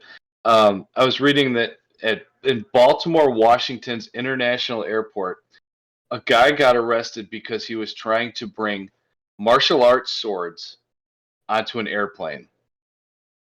The dude had a pair of sais. You remember the sais? Yeah, Oh, like the like little tiny. Donatello. Yeah. No, Raphael. Whatever. One, sais are not a sword. They're used to defend against swords. But if you're curious what the sai looks like, he'd have a red bandana. And if he had swords, he'd have a blue bandana. Womp, womp, womp. But that was a legit story. That a guy got arrested and they called him swords, but you know, why would you bring sais onto an airplane? People bring tools and shit. I thought you could bring tools and stuff. I mean, technically, I'm sure that's a tool because if I recall, in like feudal Japan, like samurai and stuff like that were the only ones allowed edged weaponry, ninja, samurai. Commoners Well, that's were why only all allowed the wooden farmers and weapons. stuff, they'd use their farm tools, their implements. But they didn't have airplanes. Bow staff, tone fuzz, nunchucks, stuff Dan's like that. got a point. They didn't have airplanes in feudal Japan. They didn't have a Thank lot in you. feudal Japan. I have all the answers. You just gotta ask the right questions. That's right. So then That's I right. have a question. Why did the scientists try to grow living human skin over a robot finger if you have all the answers? To Do you get to remember the what other I said? side. No. But did you remember when I sent you that link to that article? Because somewhere somebody's going to try and fuck it. That scientist is probably interested in edging. Right.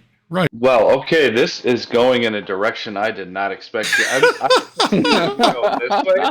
You guys went that way. John's still trying to think of that actor who plays all the roles. I swear to God I am. I can't remember his name. You just admitted to like 5 people that you watch adult movies like that. Oh my God. For the record, I do not watch any of that kind of stuff. That's a lie. You know, Orion's belt is a big waste of space. Wah, I give wah, it wah. I give it 3 stars. Oh God. Oh, that was creepy. Jesus. with all the chemicals that we're getting dumped into our air with Ohio and all that shit, they're supposed to be coming out with an I Am Legend 2. Is that going to be a documentary? Yes. I mean, they're using the alternate ending versus the ending that the theatrical ending. I read that versus the theatrical ending. You know, and I don't know if anybody saw the alternate ending. I don't want to spoiler it. Just go watch it on YouTube, and you know. Oh, the one with Chris Rock? Yes. Yeah. Yeah. Exactly. Wait, there was an alternate ending with Chris Rock to. No, because Will Smith and the slapping. Oh, okay. Duh. I need you to keep up. Teacher, doctor, astronaut. Yep. Good old Johnny He looks Sins. he looks like an astronaut. He does, doesn't he? Send his ass to space. He could take out the asteroid. That's right. Speaking of that, have you seen Selma Hayek's husband? Isn't he like 70 years old or something like that? Is it Danzig? He is ridiculously important and ridiculously rich. Francois Henri Pinault. Oh, is he from New Hampshire? Rhode Island. Really? No. Okay. No. So he is a French businessman, the chairman and CEO of Kering, and president of Group Artemis. Mm-hmm. Damn, that sounds sketchy. Yeah, are they responsible for the East Palestine chemical spill? Yeah. Yeah. I would like to know. What he does. Same thing with Musk. In this picture, he looks like who was the guy that played Hannibal? Anthony Hopkins? Yeah, he kind of looks like Anthony Hopkins in that picture. Oh my god, I'm 3 for 3. Son. You can't even name this guy who plays all the roles in all the favorite movies you watch. I know, right? I know. It's horrible. Oh, he does look like Anthony Hopkins. Yes, right? Or, yeah. Clarice? He definitely has an evil lair somewhere. He's 100% got one. That is not who I picture with Selma Hayek. No, he's like twice her age, isn't he? No, yeah. Well, he's got money and he can buy her things, and she's got boy toys. Oh, there you go. Am I dying? It smells like waffles in here now. What? Why does it smell like waffles? You smell burnt toast? Do they smell burnt or not burnt? Yeah. If they don't smell burnt, then maybe you're going to have waffles in a minute. Right. Patty Melt's making you some waffle melts. Oh no, she's not making me. No. I think we just invented something else, the waffle melt. Maybe you have the new strain of COVID where everything smells like waffles. Then we need to keep that around. Maybe Waffle House Wendy is in the neighborhood. Oh my god. Oh, that'd be great. Oh, I had a complaint. That's showbiz from a guy, Michael, a neighbor down the street. He was complaining about how completely incompetent people have become when a snowflake hits the ground. Oh, totally. Yeah. 100%. Mm-hmm. They don't know how to drive. They don't know how to. I thought you were going to say he had a complaint about our podcast. Yeah. No. He's cool. No. Oh, okay. No. Yeah, but you're exactly right about the snowflake thing. Like people just don't. I hear two things. One is people aren't smart and they don't slow down because they really kind of should. And two, some people are like, well, it's just snow. Just keep driving normal. So which complaint is this? Yep. Probably because people are driving a little slower. I think it's a combination of that and like people that don't know how to drive in snow, or they act like, oh my god, it's so much snow because they see one snowflake and they're like, oh my god, the world's gonna end. I gotta drive 5 miles an hour and like, you know, put my hazards on. Like, come on. Yeah. I mean, you still gotta change the way you drive depending on the conditions. You can't. not everything is like, Yeah, just because I got all-wheel family drive doesn't mean forever. I got all. Yeah, exactly. I mean, I Put have the- all-wheel drive. My other car had all-wheel drive, and I mean, I trusted the thing. I could have drove like nothing was on the ground, but I slowed down. I I didn't drive 2 miles an hour with my hazards on, but I slowed down. I think a lot of it has to do also with like the people who didn't grow up with cars like we did, like our, no traction control. You didn't have 4-wheel drive. Everything was Mhm. still rear wheel drive. So like you couldn't, like, you had to know how to drive. Like you legit had to know how to drive. And you did it by learning and doing. Like you didn't like take a Mhm. course. People now, it's like everything's got traction control this or automatic, power distribution that, or, fuck, the Teslas drive themselves now. It's like, I think people just get, they're pussies and they don't know how to drive because they literally don't know how to drive. I used to Well, turn in one of my Civics. I remember being at Golf on Arlington Heights Road, turning left to go towards like where both of your parents used to live. Yeah. I'd be just past that Jewel, turning left in the turn lane, right by Fran's old house, Fran Voles. Yeah. The only way I would turn, otherwise I'd be going straight into traffic. The only way I would turn is to yank the e-brake and drift through the turn, and I would make the turn perfect. Yeah.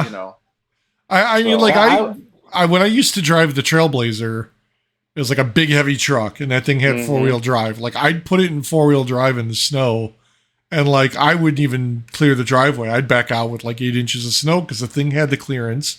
I knew it Mhm. could do it. So like you probably get like it made you feel safe because like you knew the truck could handle it. But like Mhm. I still didn't drive like an idiot. Like I would Yeah. drive to the conditions. Mm-hmm. No.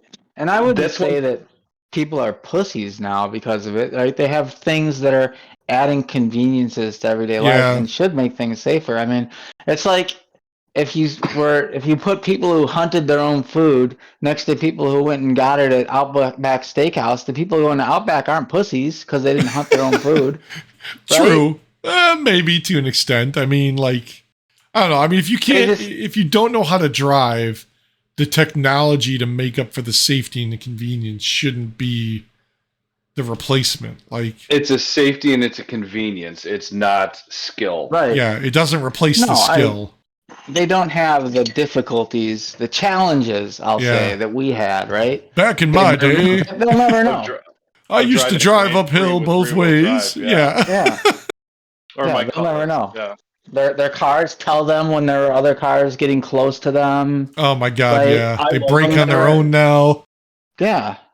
I like that feature. That's a fun feature. The lane assist or lane reminder or whatever. So it keeps you in the lane. That's awesome too. I haven't played with that one yet. The rental But, we had, it does that. And like you go to switch lanes and you're literally having to fight the damn vehicle because it knows you're going out of the lane and it wants to recenter you. So it's like, turn that shit off.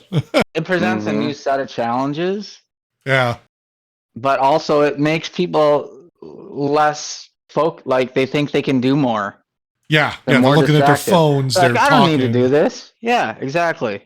I'll tell you what, between the Explorer and my Grand Cherokee, Patty Melt's Explorer, her backup sensors are so much more sensitive than mine. Yeah. Like hers goes like halfway across the street. And mine, I could be like 5 feet from something and it's not going to tell me. But hers was going to let you know if there's a car, 3 houses down. Now, do you have the cameras? They have the cameras, the backup cameras? Yes, we have backup cameras. We don't have the side mirrors or the one in the front. But do you still do the turn and look, or do you look do. at the camera? Yeah. I do. See, I find a lot of people they just rely on the camera. And to me, that's not, you lose depth perception for one, because, it only shows you from like the bumper down. Yeah. New drivers only use the camera. Yeah. Had I not put LED headlights in my car, because they're bright, obnoxious, but we don't have the street lights that like you guys do. So I need something a little brighter. I might go back to halogens or get some HIDs or something, but they're obnoxious. Eric's that guy that has the really crazy bright blue lights when you're driving towards them. they're they're great. I love them, but maybe if I aim them down a little. But I like to back into my driveway, but I don't like blinding my neighbor because his bedroom is right there. Gotcha. Like his bedroom's like right here on the second floor, and my car would be facing that way, and it would just light up his entire thing, and I'm not. That's a bit much. Just wait till I put the light bar on my car. I have a light bar. I'm gonna have to put that on one of these days. Cool. Like a light bar, like a police bar? No, it's just the LED light bar that's probably about yay big. That those are really obnoxious. Oh, for like you put them on like Jeeps and shit. Mm-hmm. Well, I have a Jeep. Gotcha. In case I ever go overland. Well, my buddy Greg. I mean more of like the like a Wrangler. Like a Jeep, not a Cherokee. Yeah, the Wrangler or whatever the other one is, the 4-door one. I mean, I have a Jeep. It's all-wheel drive. Or excuse me, they consider it 4-wheel drive, but it's all-wheel drive. So what's the difference between 4-wheel and all-wheel? One is selectable. The way I was explained now, if somebody has a better explanation, comment, send us emails, whatever. All-wheel drive is all the time. It's not selectable. Okay, that makes sense. No. All-wheel drive 4x4 is selectable, like a 4 high, 4 low. Yeah. Do I have that backwards? No. No, that's right, because that's what I had. That's what I had on the Trailblazer. WRXs, stuff like that, are all-wheel drive, and those are all the time. Full-time all-wheel drive. Yeah, that's how Christina's Equinox is. Mm-hmm. Yeah, mine's just 4x. And that makes for a really that makes for a really expensive transmission replacement. I have speaking from experience. Right, my Outlander Sport. I have to say, I feel safe and secure in my Jeep, my Grand Cherokee.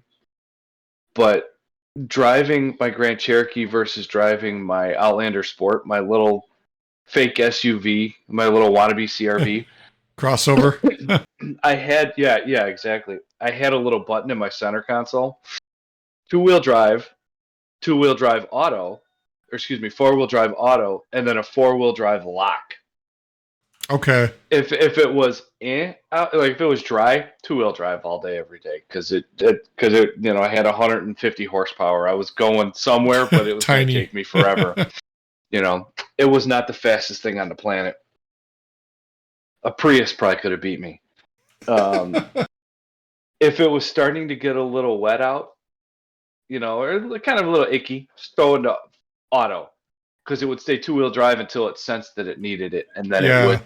The all-wheel drive would kick in. The all-wheel drive lock, if there was snow on the ground, lock automatically, and that thing was a freaking tank. Nice.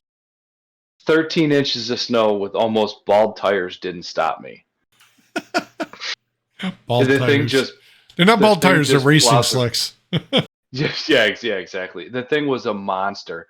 If it would have been a little bigger to keep, because the only reason we really got rid of my car to get my Grand Cherokee was because I needed more room. Gotcha. I don't take both girls to school, but I take them home from school. Sure. So I needed more room. Granted, it's only 600 feet, but I still needed more room, so I'm not right like this on the steering wheel. Yeah.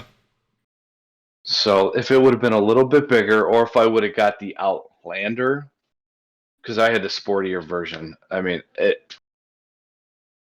thing was great. Thing was a tank. Mitsubishi really killed it when they made that car. The only problem is they made it slower than shit. It's efficiency. Exactly. Had they taken like the Evo motor or the Eclipse, like the GST, the turbo version, had they put a turbo on it, the thing would have been, it would have been amazing. I would have. Well, now you can get that freaking EcoBoost on everything. What do you mean it's slower? It could still go like 80 on the highway, right? Yeah, but if we're talking, if you put a Outlander Sport versus like an Evo, I'm a tuner, or I was a tuner. I tinker with my cars. Oh, okay. You know what I mean? This is from an off the line standpoint, it was slow. Yeah, they were. Okay. It was slower than dog shit. He lives But his the car life a was quarter great. mile at a time. No. Yeah. I live my life. I live my life a quarter pounder at a time. That's But did more you sense. know that you could go to McDonald's if you order? I believe they said it was a double cheeseburger, and you ask them to make it like a Mac. They make it like a Big Mac So why don't you just For buy a like- Big Mac? for like half the cost. Okay. It's like $2.50, $2.75, something like that. Versus what a Big Mac's like $5-6 now. Plus you're automated, and then it's like 30. I always used to like when Wendy's had their quadruple stack, the four patties, and then you could double the meat. You could get eight pieces of meat on there, and it was like just a tower of meat. It was awesome. Yeah, Steak and Shake had one. They had a 7x7. Oh, jeez. They got the best fries. Isn't it Carl's Jr.? Don't they do that now? Or who's got the meats? Arby's. Arby's. Sponsored by Carl's Jr. Arby's got the meats. There's no Carl's Jr.'s around here. I don't know why I see those commercials. Isn't Carl's Jr.'s and Arby's? Isn't that the same thing? Hardee's. They're the same parent company. Hardee's, yeah. Hardee's. There's no Hardee's around here either. Carl's Jr. I know we have Hardee's. Yeah, see, they're, Southern Illinois, there might be some, but there's none around up here. I think it's more southern because I don't even see it when I pull it up. I've seen them in Indiana going down 65. Yeah. That's where we saw them. Yeah. Sorry, going through my listener questions here. Or any fun stuff I saw.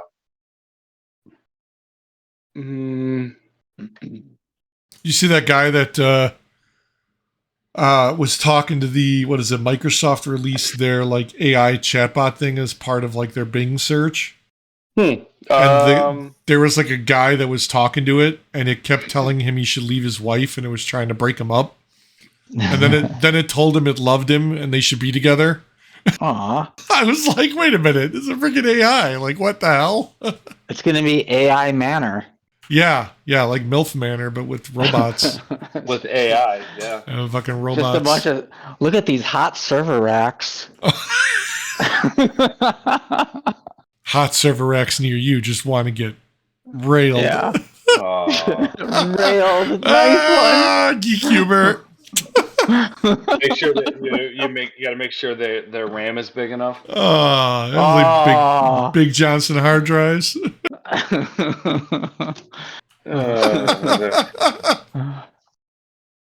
No, that's all right. No, we don't have to talk about that. That's lame.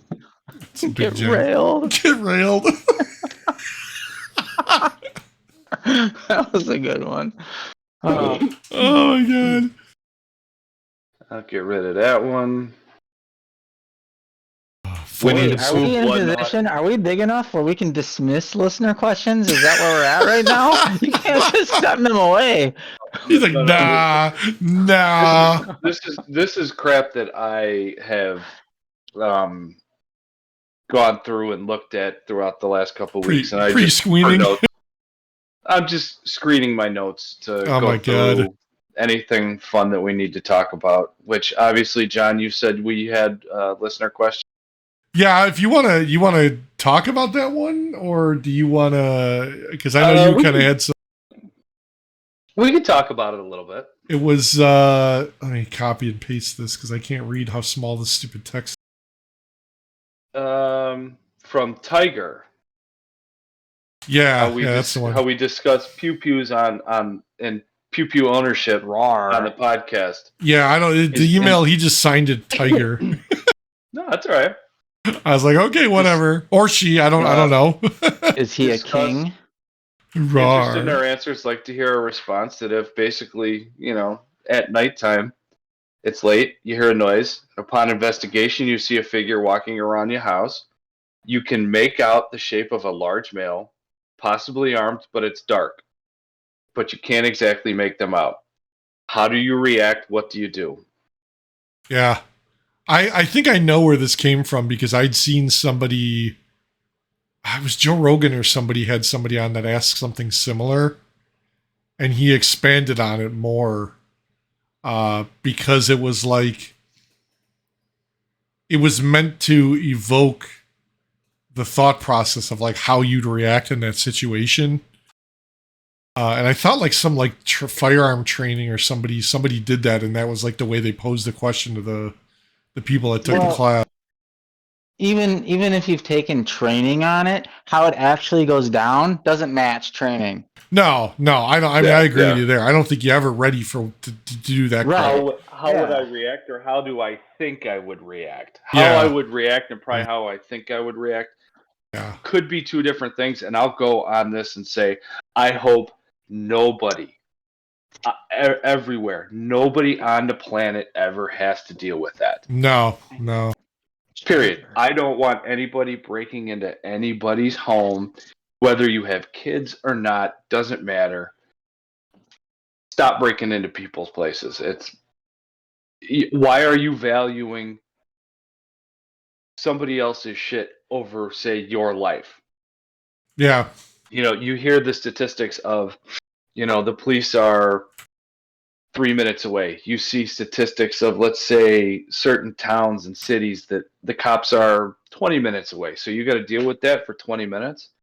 Do you think door right there is going to be able to take abuse of, say, someone kicking it in for 20 minutes? Right. I would bet $500 it says it would. My 6-year-old could probably kick that door in, and no.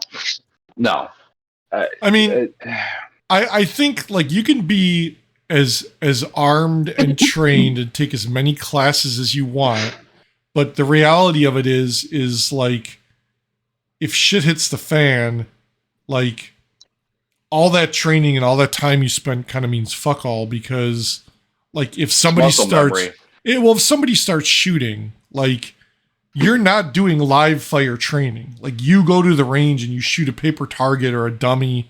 It doesn't unless move. You're doing those classes. Well, that's the thing. But I don't know if in those classes they let you like fall asleep, and then they kind of wake you up. Well, like with a fake but see, that's the thing though. Like you'd still have to do like there's a reason the military and police do live fire simunition training to get that muscle memory and to get them in that whole mindset of like shit's going off. Like when you're doing like basic training for the military, there's guys that stand there when you're running through that obstacle course that'll fire live rounds. Yeah. And John in your ear. Yeah, because they want that distraction, so you just learn to tone it out and you get used to that activity. Right. Like Eric going to the range and shooting a paper target isn't going to prep you for that. And I agree with you. I don't think anybody should ever have to go through that. And like I don't want anybody to ever go through that. We can all sit here and say like, oh yeah, I want to be John motherfucking Wick and put 2 bullets in the guy's head and that's it. But like when reality comes down to it, like I don't think I could ever do that shit. Like, and like the stress of like getting up out of a deep sleep to somebody kicking your door in, like that's disorienting in of itself. Yeah, exactly. Exactly.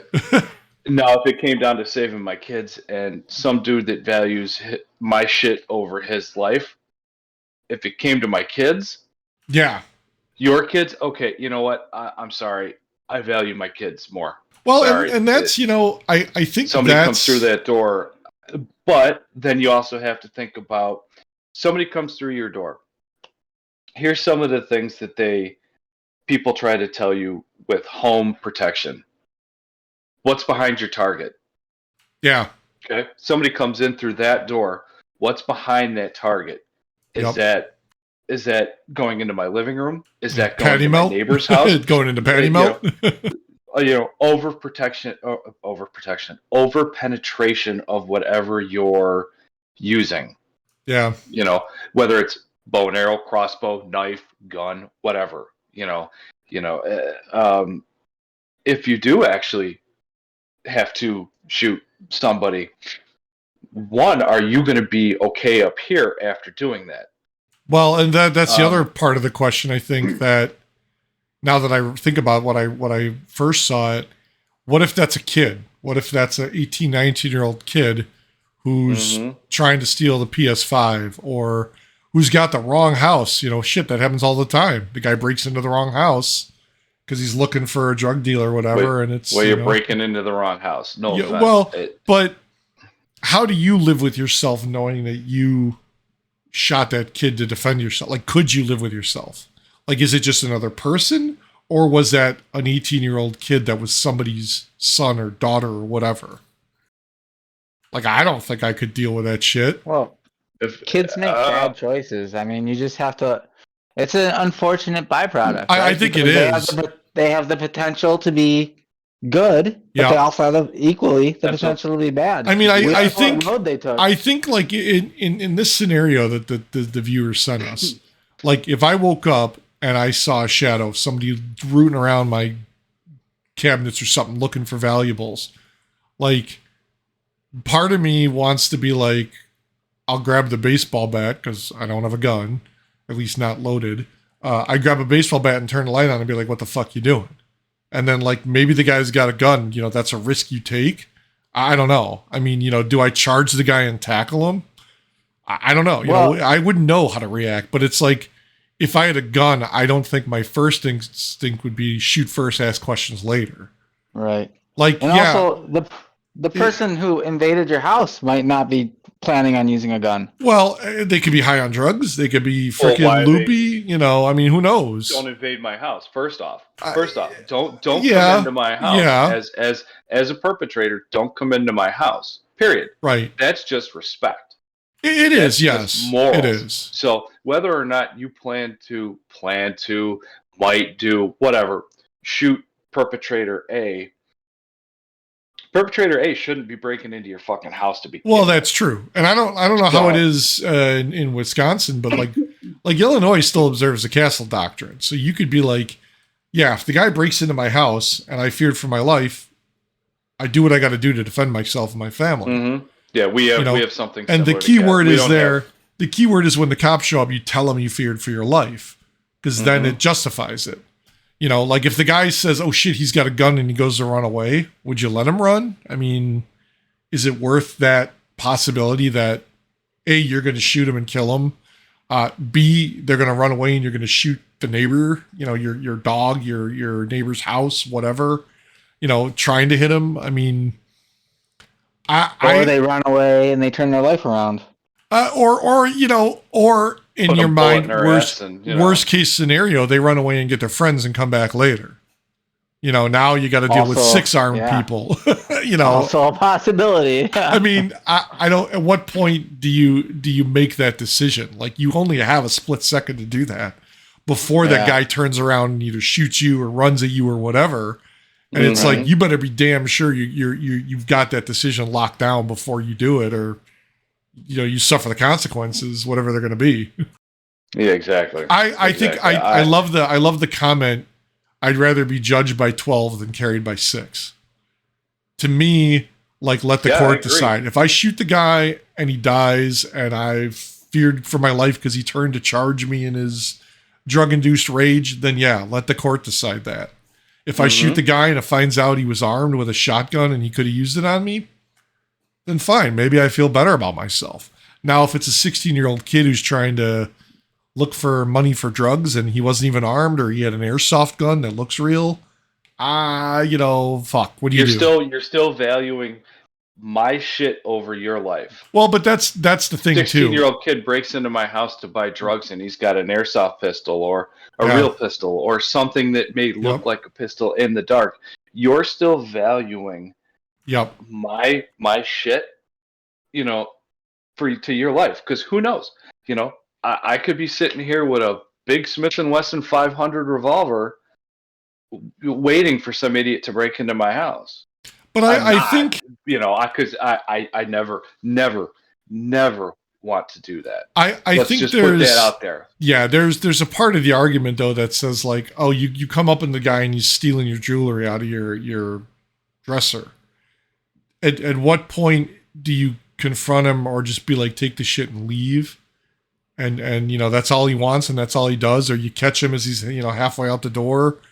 Do you start blasting, or is it like, is that jewelry worth more than that person's life or your potential life. What trauma might my kids have to go through? Now, granted, Right. let's say, my kids are upstairs sleeping. Somebody comes through my side door, I take care of them. Okay. Yeah. Now, do I get my kids and get them the hell out of here? Because then I have to walk them past a dead body, and that could traumatize them too. Otherwise, yeah. I mean, I think part of it is, maybe 10 years ago, 15 years ago, when you're single and you're not like, you don't really have that concern. I think the story and the outcome could have been different, but it's like, yeah. If that happens, I go down these stairs, like you said, and I drop somebody at the bottom of my stairs. There's nowhere else for the family to go. I'd come upstairs and be like, hey, take the kids, go into the bedroom and wait till the cops show up. And, if you need to come down, I'll tell the cops, like, they ain't coming down to see this shit, or let's put a towel over them or whatever. Another possibility, how do I know perpetrator A is not here to do harm to... Right, yeah, looking for your wife, looking for the kids or whatever. Yeah, you don't know. In my house, if somebody broke into my house, I think my answer would be different than if somebody, let's say, because we don't have a garage, so let's say someone's rifling through my car. Yeah. We have somewhat of a stand your ground law here. Yep. So potentially, if someone's going through my car, I could, boom. I'm not going to, because no offense, I'm going to call the cops. Hey, there's a dude rolling through my car. Yeah. It's my car. I love my car.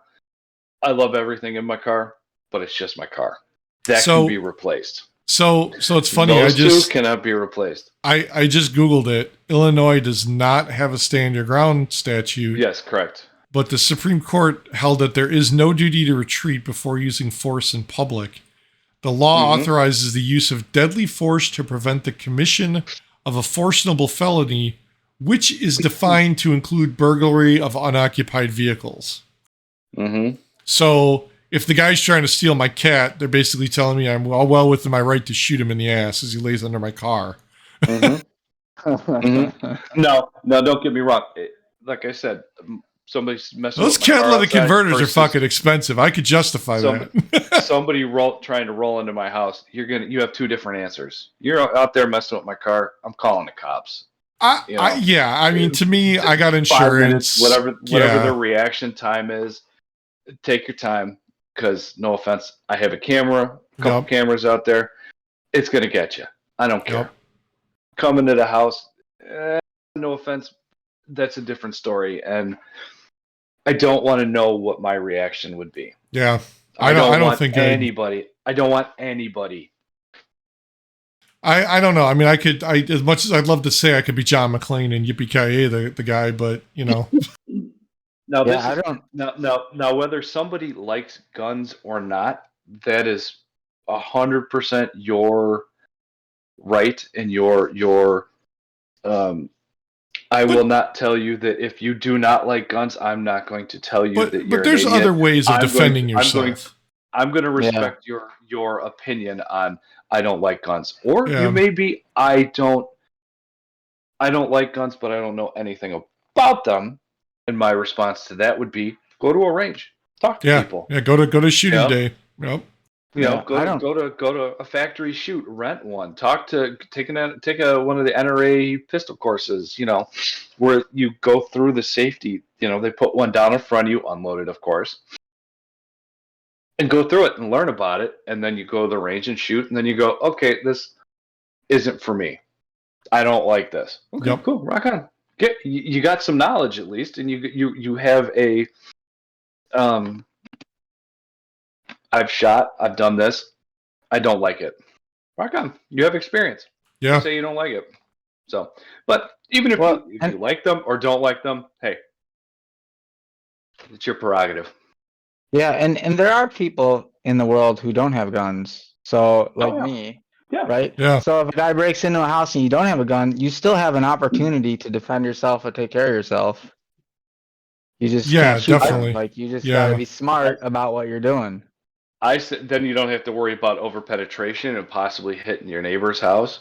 You don't have to worry about any of the other stuff. You still have to think about if they have a gun. Right. And they shoot past me. I mean, that's the thing. But do you think a bad guy's really going to care about if bad guy A comes through that door? Do you think he's going to give a shit about what's behind this wall, like right there, like 6 inches from where my fingers are? I mean, he's going to care? But I don't think so. That's why, Pete. That's why you got to be smarter. Yeah. You have to think about what they're going to be shooting at. That's a marquee. I mean, I guess I'd like to say, like, yeah, if I came downstairs and I saw the guy, rifling through shit in the living room or whatever, like, maybe I could charge him and overtake him with the bat, from behind. But yeah, then in my mind, I'm thinking the same thing. Like, well, shit, what if he does have a gun, a shotgun or whatever, and he turns around because he hears me coming at him and he takes a shot, or, I hit him and he shoots the ceiling and it goes into the floor above. Who the fuck knows? Who knows? I mean, yeah. Am I fast enough to like dodge? Yeah. Am I fast enough? Can I react faster than him? Can I be Neo and dive through the Matrix? Right. Yeah. Yeah. I don't know. It's if you're curious about, if Tiger is curious, I don't know if you're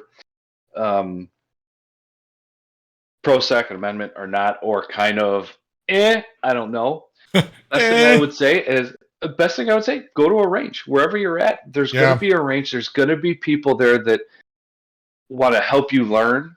Granted, some of those people may be a little out there, unhinged, and they may have a ton of information that they're going to try to cram at you. But well, I think you also have to understand if that's, try to take it slow, take a course. If that's your interaction, like I think it probably wouldn't hurt. Like, I mean, I'm sure people have friends who are into that. Eric's into it. I could kind of be into it, but I don't have any around the house, so it's not a big concern. Dan just doesn't really into it. So it's like if somebody wanted to know, you have friends that are also going to give you the information and the feedback you want. Because I think if you go to some of these places and these guys are, for lack of a better term, unhinged, or like, they're, I don't necessarily think unhinged. Well, not so much unhinged, but I think they're, I don't know, like they're wearing the blinders they've got the blinders on where they know, oh, Second Amendment, this and that, they're going to take our guns. Like, you don't just want that side of the narrative, though. Like, yeah, agreed. Especially if you're looking for information on it. If you want information, you want somebody that's going to take you through this and go, okay, look, this Glock 19 here is, a universally one of the most universally popular handguns on the planet. Right. Most reliable. It's a good for home defense. It's this, it's that. Yeah. Like, I don't need the guy to tell me because he loves High Point that's the best pistol there is. Like, come on. So, the only thing where can people go? Where? You can't go to the internet. I think the internet. I think you can, but you have to approach it with an open mind, and do a lot of research. Look at the good, look at the bad, look at both sides. I wouldn't go to Facebook. What I would do is if Tiger, if you're curious about firearms and or not, it makes no difference, but I'm just going to say, with the question, the way it was posed, that you may be kind of concerned. Yeah. If you have friends that have firearms, go with them. Let them show you. Let them teach you. If you are curious, if you don't have friends that have firearms, call up your local gun store. Some people are probably going to hate that I'm going to say this. Check out an NRA pistol safety course. Yeah. Because basic handling and learning about them is the same no matter where you're at. Yeah. So, and there's thousands, probably more than that, of people that are kind of on that fence that don't have the experience, but they're afraid to go. There's tons of people, like new gun ownership right now is, with everything the COVID through stuff the roof. And yeah. it's Chinese spy balloons. Chinese spy balloons, all the exploding chemical plants, all that stuff. Yep. The aliens. Can't forget the aliens. Aliens, yeah. Just Welcome in case, to Earth. You're in signs, But I'm say go thinking check more out a Will course Smith beating the guy's head and then dragging him through the desert. No, this isn't saying you're going to go to a gun store and find a gun and go shoot it. You may like it, you may hate it. You never know. It's not saying you got to get a 12 gauge right away or go buy an AR-15 tomorrow. You may just go, okay, this Glock 19. I just picked that because that's probably one of the more popular pistols on the planet. But you may just get this and go, okay, I'm good. I've learned how to take it apart. I've learned how to clean it. I'm somewhat educated enough that I can work this with, competency. I'm able to load it. I know basic handling techniques, and all that stuff. So, yeah. What would I do? I hope to never find out. That's my answer. I hope to never find out what I would do if somebody broke into this house. Yeah. And I hope you don't. Dan, I hope you don't either. And Tiger, or anybody else listening, I hope nobody finds out. Because you hear all these horror stories, of what if. That's a bit much. Yeah, we could do a whole another podcast on what causes people to go down those paths to begin with, breaking into houses, taking money. Yeah. I could tell you what I would like to think that I would do, but what I would like to do and what I would actually do are probably two different things. So, sorry that I didn't give a definitive answer. I was like, I'd shoot the bastard, or I'd run around and piss myself, being scared. And well, that's the thing. It's like, everyone wants to be John Wick or John McClane or Neo in the Matrix and be the hero, but I don't know if I want to be John Wick. He gets the shit kicked out of him all the time. I do, but he kills people with a pencil, So I mean, I think when push comes to shove, like I said, you don't, unless you specifically train to be in a firefight or deal with that kind of crap, like the stress and the quickness that stuff happens. Like, I don't think anybody's ever ready to just do that at a drop of the hat. Yeah, unless you're like a Navy SEAL or something like that. Well, yeah, like military, police, the people that do that training, I expect that. But even then again, police. Yeah, hell, right? Look how many they mess up. Yeah. Mm-hmm. Yeah, you just can't prepare yourself psychologically for that. Yeah, because you hear about cops shooting somebody and that messes them up. Yeah, they take time off, but even they start running a train. Look, right? Come on, literally wrong topic. I don't. Is that like that guy who plays all the roles? That's right. He's a cop, isn't he? I'm sure he is. Is that how that got started? I think even military, they go to war, they do, they shoot some Afghani or Iraqi or whatever they are, because the guy's coming at him with a gun. Like, that shit sticks with you, I'm sure. You don't forget that. My opinion on that. I know a couple of guys. I know quite a few guys that are ex-military.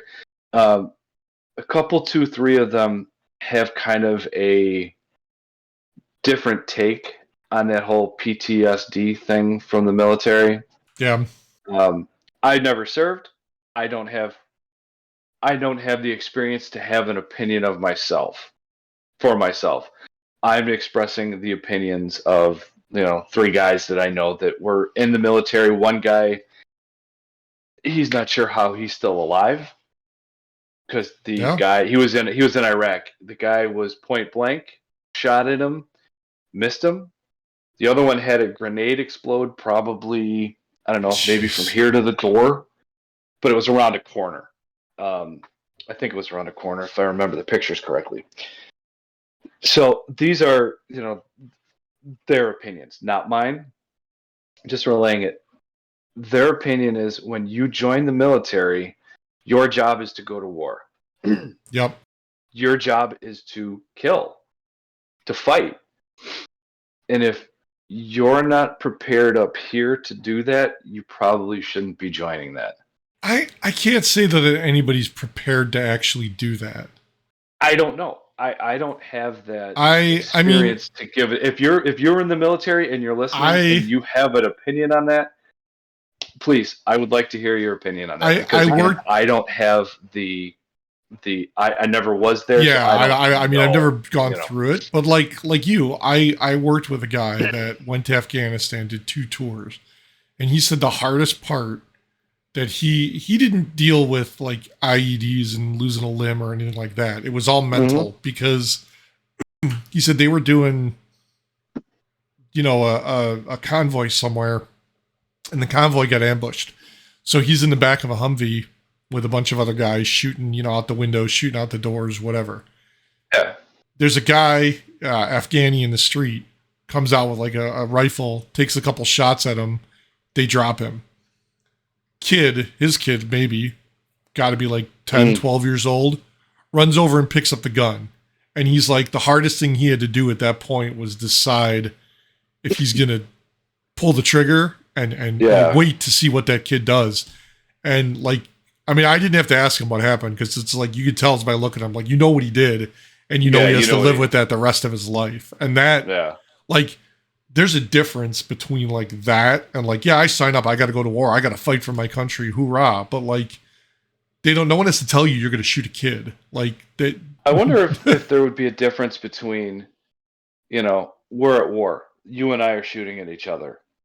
You kill me, but then my son comes running around. Right. Or doesn't. You know what I mean? Is there a difference between man on man? Or adult on adult, I'll say that because we do have, women in the military. I don't want to detract from their service. And everybody in the military, thank you for your service. I think it depends on where you're going because he said like that is like that's what they do because they're raised to be that way. Like they're raised to hate the West. They're raised to hate us. That they defy everything about us from that age. And like they basically militarize their children. Now, you go to like Russia and Ukraine, that doesn't say that it's like happening over there, but it's probably not as prevalent because a lot of those people in like the Ukraine probably got the hell out. So it's like, and B, I don't think Russia's going to send 12-year-olds into war. Like, I hope they're not. I mean, I think it's a societal thing, in that case in Afghanistan, cultural. Wherever. Yeah, cultural. Yeah. That's just how they are. Yeah. And I think they do that on purpose because they know that the rest of the world has a hard time doing that shit. Like I couldn't, there's no way. Like, I'd probably be dead if I had to make that decision. Like, I'd be like, what the fuck?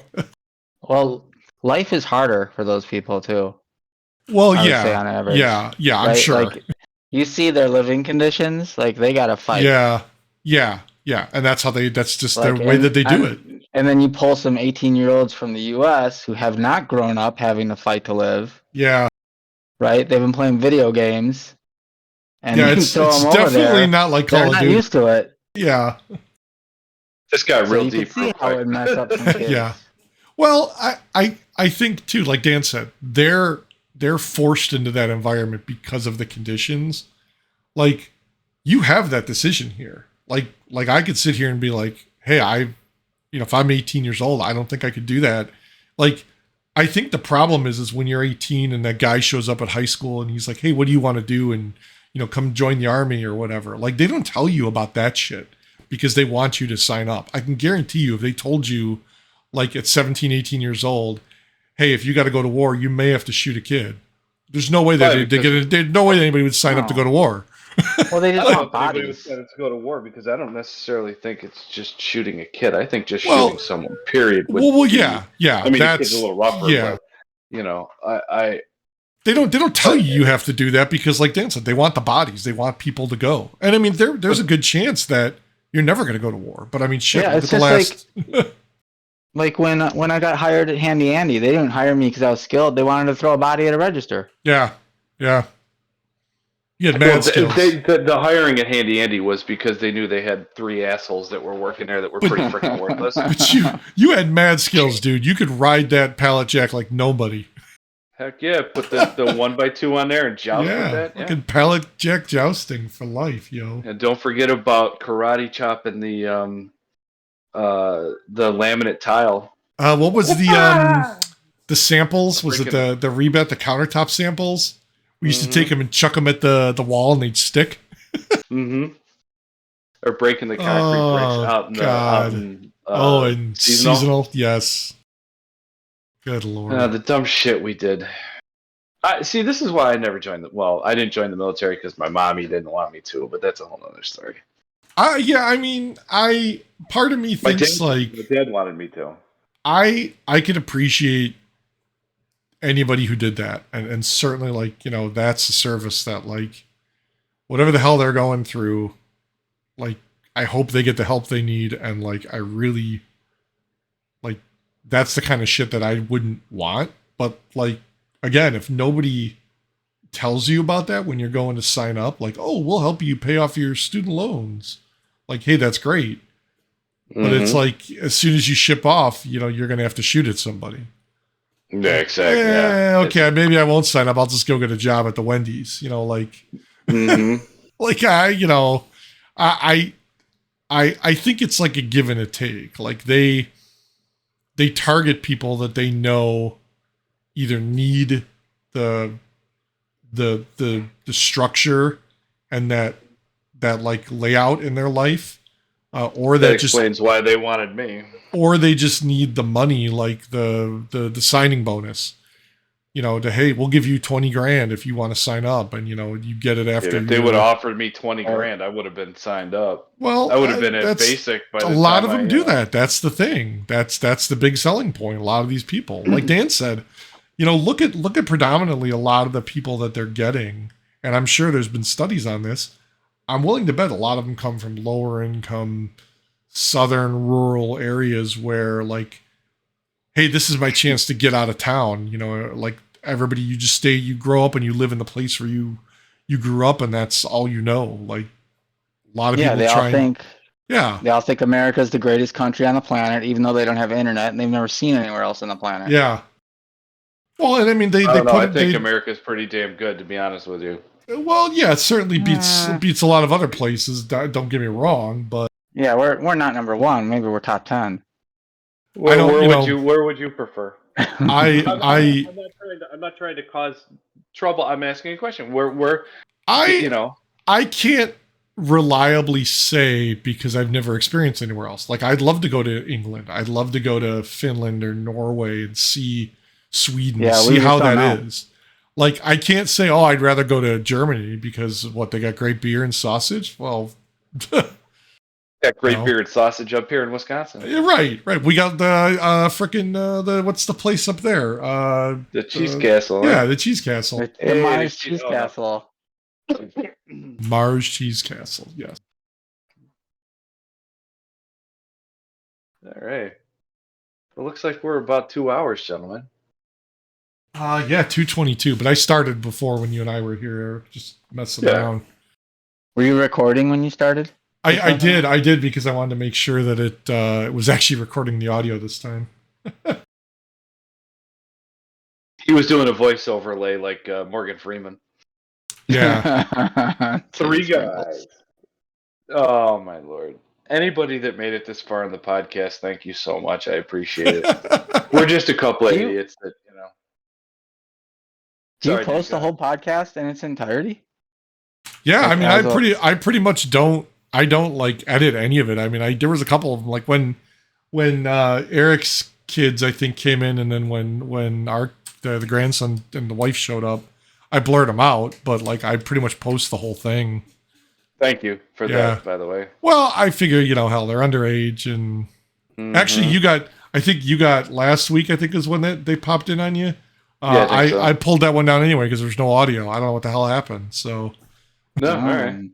I just usually upload it right away, and you know, like sometimes I'll edit it, but I forgot to do that today. Damn it! I'll do that next week. What's that? I have Patty Melt bought extensions for her hair. Look great in her hair. You gonna put them in your hair? I put them in my hair. Oh my god! I look like if you ordered Kid Rock off a Wish. Sweet. I had the wife beater on too, and it was hysterical. I was cracking up. It was just Ba with the ba. because no offense, if you're not having fun, laughing your ass off, making fun of stuff, laughing. Oh, if you're not laughing, man, something's wrong. No, you gotta laugh. You gotta have fun, And if I gotta make an ass of myself and people are laughing, I'm fine with that. I'm secure enough in myself that I think being secure, being able to laugh at yourself and laugh at others, like with others, is huge. I am okay with laughing at myself, doing something dumb to make people laugh. Laughter's the best medicine. That's why we're doing this podcast. Same with bourbon. Ooh, bourbon. Actually, Craig, like I said, the two of our listeners I went out with, Patty Melt and I, and Craig, Christine, and Ross and Becky. We all went out last week, and Craig brought me a bottle of Buffalo Trace. So model of Malibu. Yeah, bottle of Malibu. Yeah. So thank you, Craig. I appreciate it. So thank if you made it this far in the podcast, thank you very much. I know we're a bunch of goofballs. Majority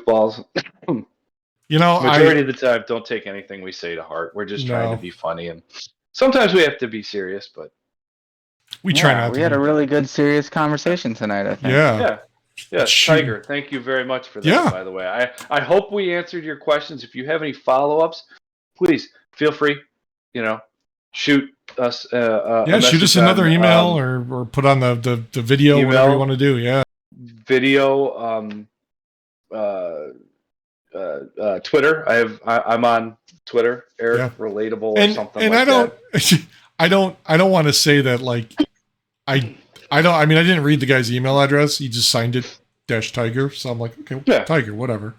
If you don't want your name known, your email address, just put it in there and I won't, I'm not going to put you on blast. We'll try to keep it, You want to be anonymous? You'll be anonymous. I saw your question, one of your friends posted on Facebook. Whatever, Who cares? My sister-in-law. Yeah.